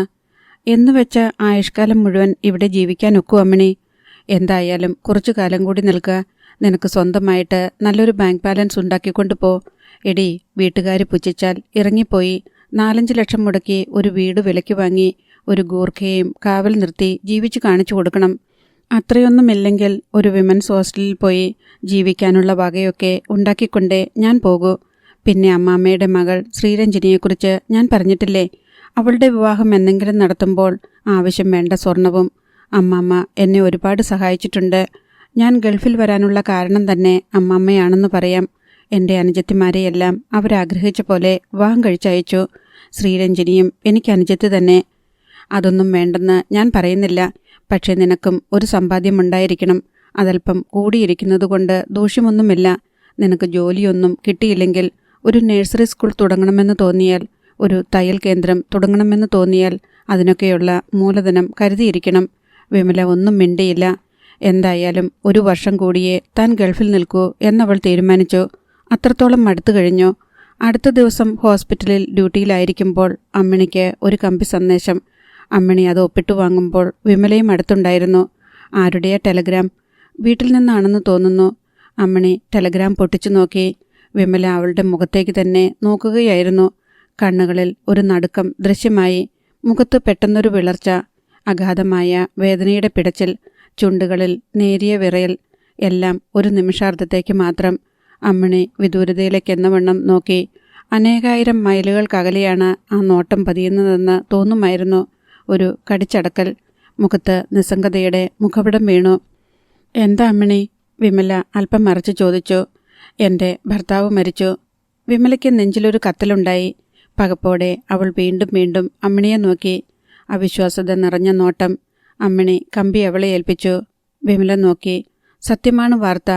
അമ്മിണിക്ക് എന്താണ് കൂസലില്ലാത്തത്? അവൾ നടന്നു കഴിഞ്ഞു. വിമല അല്പനേരം അമ്മിണിയെ തന്നെ നോക്കി നിന്നു. അവൾ ജോലിയിൽ വ്യാപൃതയായിരിക്കുന്നു. ഒന്നും സംഭവിക്കാത്തതുപോലെ. വിമലയും തുടർന്നു. ഒരു കണക്കിൽ ആശ്വാസം തോന്നി.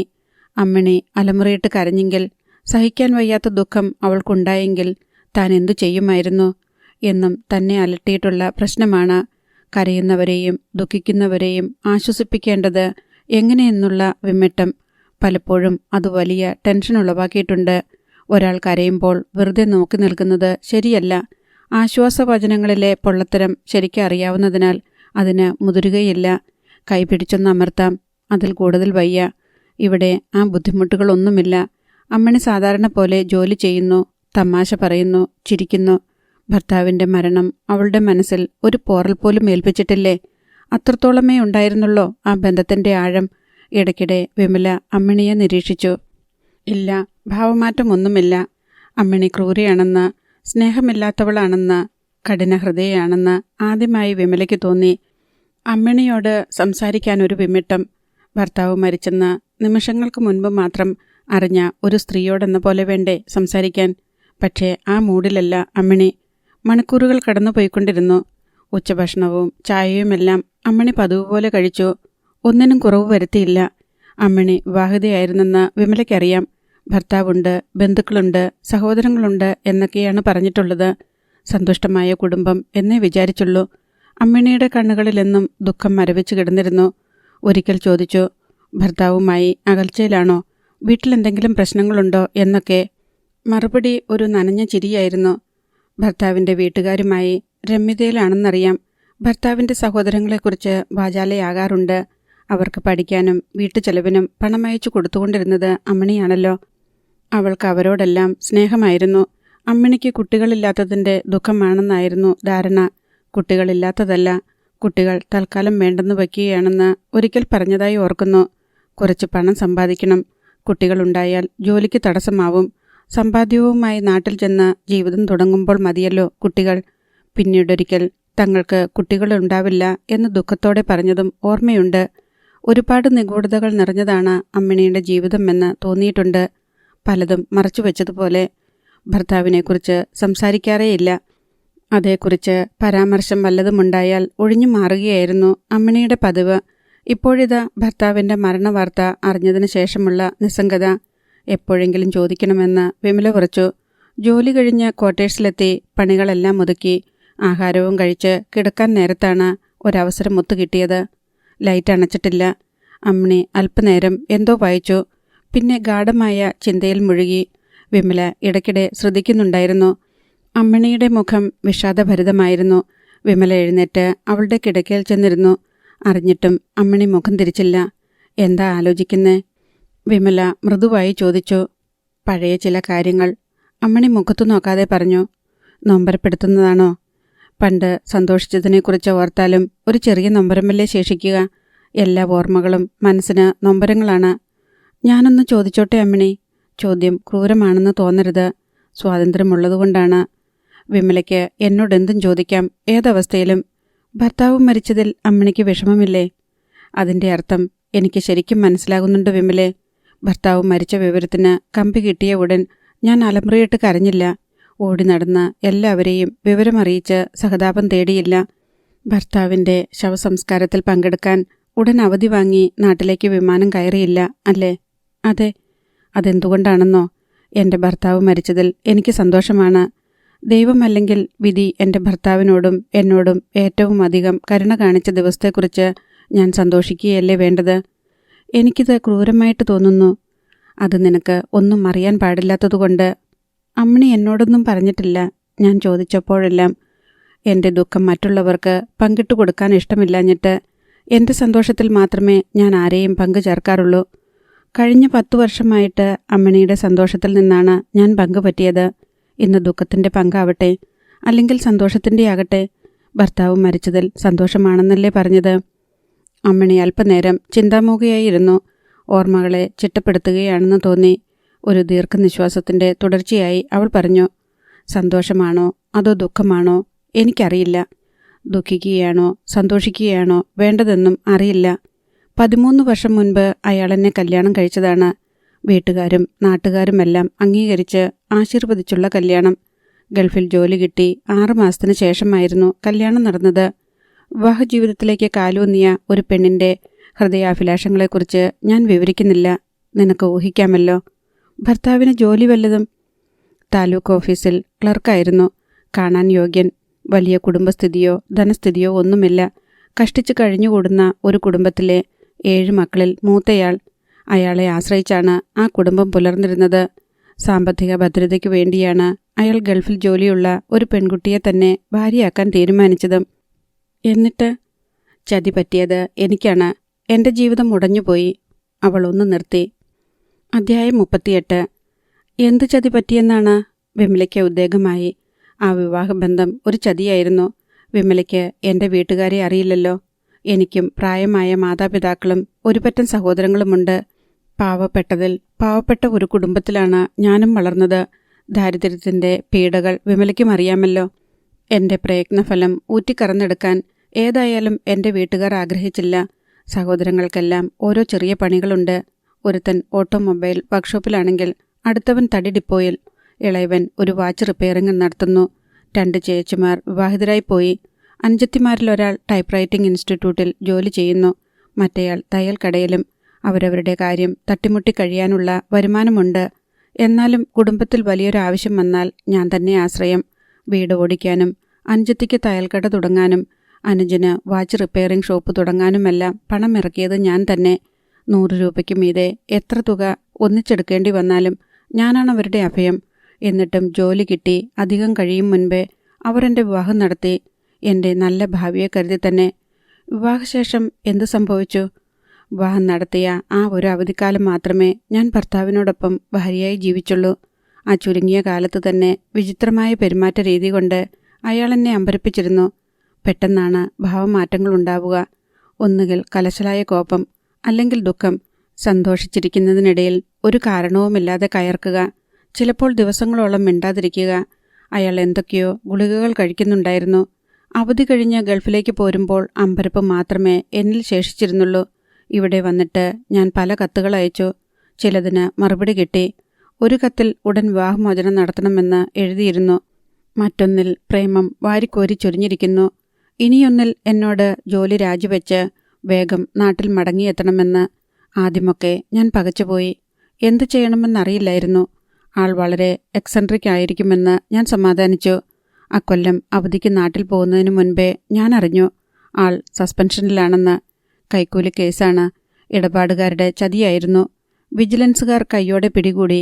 എന്തായാലും ജോലി പോകുമെന്ന് ഉറപ്പായി. നാട്ടിൽ ചെന്നപ്പോൾ ഭർത്താവിന് ആകെ ഒരു മാറ്റം. മിണ്ടാട്ടമില്ല. അപരിചിതയെ എന്ന പോലെയാണ് എന്നെ നോക്കിയത്. ജോലി നഷ്ടപ്പെടുന്നതിൻ്റെ വിഷമമാണെന്ന് കരുതി ഞാൻ സമാധാനിപ്പിക്കാൻ ശ്രമിച്ചു. അതുകൊണ്ടൊന്നും ഫലമുണ്ടായില്ല. അബുദാബിയിൽ ഒരു ജോലി സംഘടിപ്പിച്ചു കൊടുക്കാമെന്ന് ആശ്വസിപ്പിച്ചപ്പോൾ സന്തോഷം കണ്ടു. അതിന് സമ്മതമായിരുന്നു. ഞാൻ അബുദാബിയിൽ തിരിച്ചു വന്ന ശേഷം ജോലിക്കുള്ള ശ്രമം തുടങ്ങി. അന്നത്തെ കാലത്ത് ഒരാൾക്ക് ജോലി തേടി കൊടുക്കുക എളുപ്പമായിരുന്നു.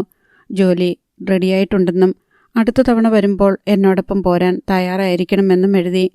മറുപടി കിട്ടിയില്ല. വീണ്ടും 2 തവണ കൂടി ഞാൻ എഴുതി. അതിനും മറുപടിയില്ല. ഒടുവിൽ ഭർത്താവിൻ്റെ വീട്ടുകാരുടെ കത്ത് വന്നു. ഗൾഫിൽ ജോലി വാങ്ങിക്കൊടുക്കാനുള്ള ശ്രമം ഉപേക്ഷിക്കണമെന്നും അവിടേക്ക് മകനെ ജോലിക്ക് അയക്കാൻ ഒട്ടും താല്പര്യമില്ല എന്നും. എനിക്കുണ്ടായ കോപതാപങ്ങൾക്ക് കണക്കില്ല. അമ്മിണി നിർത്തി. ഏതാനും നിമിഷം എന്തോ ഓർത്തിരുന്നിട്ട് തുടർന്നു. അവധിക്ക് നാട്ടിൽ ചെന്നപ്പോഴറിഞ്ഞ വാർത്ത ഞെട്ടിക്കുന്നതായിരുന്നു. എൻ്റെ ഭർത്താവ് പ്രാന്താശുപത്രിയിലാണ്. ഞാൻ പോയി കണ്ടു. കൈകാലുകൾ ബന്ധിക്കപ്പെട്ട് അലറി വിളിച്ച് കാറിത്തുപ്പി കയ്യിൽ കിട്ടുന്നത് പിച്ച് ചീന്തിയുള്ള ആ നിൽപ്പ്. പിന്നീടാണ് വിവരങ്ങളൊക്കെ അറിഞ്ഞത്. പാരമ്പര്യമായി ആ കുടുംബത്തിലുള്ളവർക്ക് മാനസിക രോഗമുണ്ട്. എന്നെ വിവാഹം കഴിക്കുന്നതിന് മുൻപും പലതവണ അയാൾക്ക് ഈ രോഗം മൂർച്ഛിച്ചിട്ടുണ്ട്. അപ്പോഴെല്ലാം സ്ഥിരമായ ചികിത്സ കൊണ്ട് കുഴപ്പമില്ലാതെ പോയി. എല്ലായ്പ്പോഴും മരുന്ന് കഴിച്ചുകൊണ്ടാണിരുന്നത്. ജോലി നഷ്ടപ്പെട്ടത് അയാളെ വല്ലാതെ ഉലച്ചു. രോഗാവസ്ഥ കടുത്തു. അങ്ങനെയാണ് ഹോസ്പിറ്റലിൽ പ്രവേശിപ്പിക്കേണ്ടി വന്നത്. രോഗം മൂർച്ഛിച്ചു കഴിഞ്ഞാൽ ആൾ വല്ലാതെ വയലൻ്റാവും. അടുത്തു കിട്ടിയാൽ ആളുകളെ ഉപദ്രവിക്കും. അന്ന് രാത്രി ഞാൻ കരഞ്ഞതിന് കണക്കില്ല. ഒരു ഭ്രാന്തൻ്റെ ഭാര്യയായ ഞാൻ, എൻ്റെ ഭാവി, ഞാൻ സങ്കല്പത്തിൽ പണിതുകൊണ്ടിരുന്ന എൻ്റെ കുടുംബം, അതെല്ലാം പേടിപ്പെടുത്തുന്ന ചേഷ്ടകളോടെ അറപ്പുളവാക്കുന്ന പ്രാകൃത രൂപമായി എൻ്റെ മനസ്സിൽ തെളിഞ്ഞു നിന്ന് അലറി വിളിച്ചു. ആ രാത്രിയിൽ ഞാൻ പലതും തീരുമാനിച്ചു. ഒന്നുകിൽ ആത്മഹത്യ ചെയ്യുക, അല്ലെങ്കിൽ വിവാഹമോചനം നേടുക. ഒരു ഭ്രാന്തൻ്റെ കൂടെ ആ രോഗം സുഖപ്പെട്ടാലും മനഃശാന്തിയോടെ ജീവിക്കാൻ ഒക്കില്ലെന്ന് ഞാൻ തീർച്ചപ്പെടുത്തി. ഭ്രാന്തൻ്റെ മക്കളെ പ്രസവിക്കാനും ഞാൻ ഒരുക്കമല്ലായിരുന്നു. മാനസിക രോഗം ആ കുടുംബത്തിന് പരമ്പരാഗതമാണെങ്കിൽ എൻ്റെ ഭർത്താവിനോടുകൂടി അത് അവസാനിക്കട്ടെ. കരച്ചിലടങ്ങിയപ്പോൾ വൈരാഗ്യമായി. ഈ ചതിക്ക് പകരം വീട്ടണ്ടേ? അറിഞ്ഞുകൊണ്ട് കെണിയിൽപ്പെടുത്തുകയായിരുന്നില്ലേ? വിവാഹമോചനം നടത്തുകയാണ് വേണ്ടത്. ആ വഴിക്ക് നീങ്ങാൻ എൻ്റെ ബന്ധുക്കൾ ഉൾപ്പെടെ സകലരും പ്രേരിപ്പിക്കുകയും ചെയ്തു. എനിക്കത് സാധിക്കുമായിരുന്നു. ഭർത്താവിൻ്റെ വീട്ടുകാരും എതിർപ്പൊന്നും പ്രകടിപ്പിച്ചില്ല. ആ മനുഷ്യൻ്റെ അമ്മ എൻ്റെ കാല് പിടിച്ച് കരഞ്ഞ് മാപ്പ് ചോദിച്ചു. ചതിക്കാൻ വേണ്ടി അവരൊന്നും ചെയ്തില്ല. എല്ലാ അമ്മമാരെയും പോലെ ആ അമ്മയും തൻ്റെ മകൻ വിവാഹിതനായി കാണാൻ ആഗ്രഹിച്ചു. വിവാഹത്തോടെ ഒരുപക്ഷെ അയാൾ പൂർണ്ണമായി സുഖപ്പെട്ടേക്കാമെന്നും അവർ കരുതി. കുടുംബത്തിൻ്റെ അത്താണിയാണയാൾ. ആ കുടുംബത്തിൻ്റെ പിന്നീടുള്ള സ്ഥിതി അതിദയനീയമായിരുന്നു. പറക്കമുറ്റാത്ത 6 കുട്ടികൾ. ആഹാരത്തിനും വസ്ത്രത്തിനു പോലും ബുദ്ധിമുട്ടിയ ദിവസങ്ങൾ. അറിയാതെ അവരെൻ്റെ വേദനയായി. എങ്കിലും വിദഗ്ധമായി ഞാൻ കബളിപ്പിക്കപ്പെട്ടല്ലോ എന്ന ചിന്തയും എന്നെ ഭരിച്ചിരുന്നു.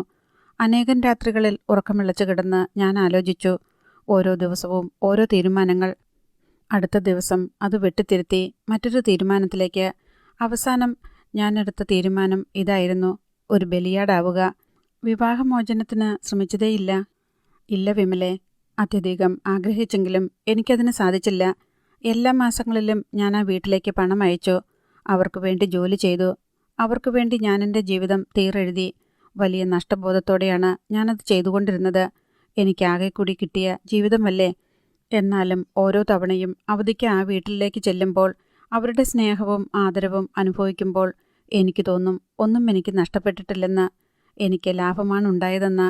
ഹൃദയം നിറഞ്ഞ സംതൃപ്തിയോടെയേ ഞാൻ മടങ്ങിയിട്ടുള്ളൂ. അമ്മിണിയുടെ ഭർത്താവിന് പിന്നെയൊരിക്കലും സ്ഥിരബുദ്ധി വീണ്ടും കിട്ടിയില്ലേ? പല ആശുപത്രികളിൽ മാറി മാറി ചികിത്സിച്ചു. ചിലപ്പോൾ കുറച്ച് ആശ്വാസമുണ്ടാവും, ചിലപ്പോൾ ഇരട്ടി കണ്ട് മൂർച്ഛിക്കും. ഒടുവിൽ വീട്ടിൽ കൊണ്ടുവന്നാക്കി. ഒരിടുങ്ങിയ മുറിയിൽ കാലുകൾ ചങ്ങലക്കിട്ട് ഇത്രയും കാലം കഴിഞ്ഞു. അലറിച്ചിരിച്ചും കരഞ്ഞും പാട്ടുപാടിയും കൂവിയാർത്തും കടന്നുപോയ ജീവിതം അവധിക്ക് പോകുമ്പോഴെല്ലാം ഞാൻ കാണാറുണ്ട്. എല്ലാവരോടും ആക്രമണവാസന പ്രകടിപ്പിക്കാറുള്ള ആൾ എൻ്റെ മുൻപിൽ മാത്രം ശാന്തനായിരുന്നു. അയാളുടെ വീട്ടുകാരെപ്പോലും അത് അത്ഭുതപ്പെടുത്തിയിട്ടുണ്ട്. എന്നോട് ഒന്നും സംസാരിക്കുകയില്ല. വെറുതെ തുറച്ചു നോക്കിയിരിക്കും. ഞാൻ എന്തു കൊടുത്താലും വലിച്ചെറിയുകയില്ല.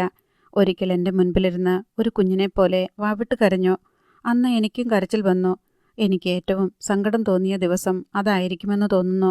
പിന്നീടൊരിക്കൽ ഞാൻ കഴിക്കാൻ കൊടുത്ത റൊട്ടിയിൽ നിന്നും ഒരു കഷ്ണം മുറിച്ച് എനിക്ക് തരികയുണ്ടായി. അന്നും എനിക്കെൻ്റെ മനസ്സിൻ്റെ വിതുമ്പൽ അടക്കി വയ്ക്കാൻ കഴിഞ്ഞില്ല. അമ്മിണിയുടെ സ്വരം തെല്ലു പതറി, കൺപീലികൾ നനഞ്ഞു. ഒരുപക്ഷെ അയാളുടെ ഭ്രാന്ത് പിടിച്ച മനസ്സിൻ്റെ ഒരു കോണിൽ എന്നോടിത്തിരി സ്നേഹം സൂക്ഷിച്ചു വെച്ചിരുന്നിരിക്കാം. ആർക്കും അറിയില്ലല്ലോ. ഞെട്ടറ്റു വീഴാൻ മടിച്ച് 2 വലിയ കണ്ണുനീർത്തുള്ളികൾ അവളുടെ കണ്ണുകളിൽ കുടുങ്ങിക്കിടന്നു. വിമല വിഷമത്തോടെ അവളുടെ കൈത്തലം പിടിച്ചമർത്തി. ആ മനുഷ്യൻ മരിച്ചു. എൻ്റെ ഭർത്താവ്. എത്രയോ വർഷങ്ങൾ ദുരന്തത്തിൽ അമർന്നു കിടന്ന ആ ജീവിതം ചങ്ങലയിൽ നിന്ന് മോചിതമായി. ഞാൻ സന്തോഷിക്കുകയല്ലേ വിമലെ വേണ്ടത്? അത് ക്രൂരമാണോ? മനസാക്ഷിക്ക് നിരക്കാത്തതാണോ? നെഞ്ചുമുട്ടിയാണ് ചോദ്യം. പൊട്ടിക്കരഞ്ഞേക്കും. ഒരു തലോടൽ മതി, അല്ലെങ്കിൽ ഒരാശ്വാസവാക്ക്. വിമലയ്ക്ക് കണ്ണു നിറയും പോലെ തോന്നി. അവൾ അമ്മിണി കാണാതിരിക്കാൻ മുഖം തിരിച്ചു കളഞ്ഞു. അമ്മിണിയുടെ മുൻപിൽ ചുരുങ്ങി ചെറുതായി പോയതുപോലെ അവൾക്ക് തോന്നി. താനാര്? കുടുംബാംഗങ്ങളുടെ സ്വാർത്ഥതയ്ക്കും സുഖത്തിനും വേണ്ടിയാവാം ഇത്രയും കാലത്തെ പ്രയത്നഫലം നൽകിയതിൽ ഊറ്റം കൊള്ളുന്നവൾ, നഷ്ടങ്ങളോർത്ത് വിലപിക്കുന്നവൾ, ഭാവിയെക്കുറിച്ചുള്ള സങ്കല്പത്തിൽ നിരാശയും ശൂന്യതയും ഊതിക്കയറ്റി വീർപ്പിച്ച് ഭയവിഹലയാകുന്നവൾ. അമ്മിണിയോ? അവൾ ആർക്കു വേണ്ടി ജീവിച്ചു? അവളുടെ ലാഭമെന്ത്? അവൾ ഒരിക്കൽ പറഞ്ഞ മുലക്കുഞ്ഞുങ്ങളോ? വിമലയ്ക്ക് ആത്മനിന്ദ തോന്നി. അടുത്ത ഭാഗം നാളെ.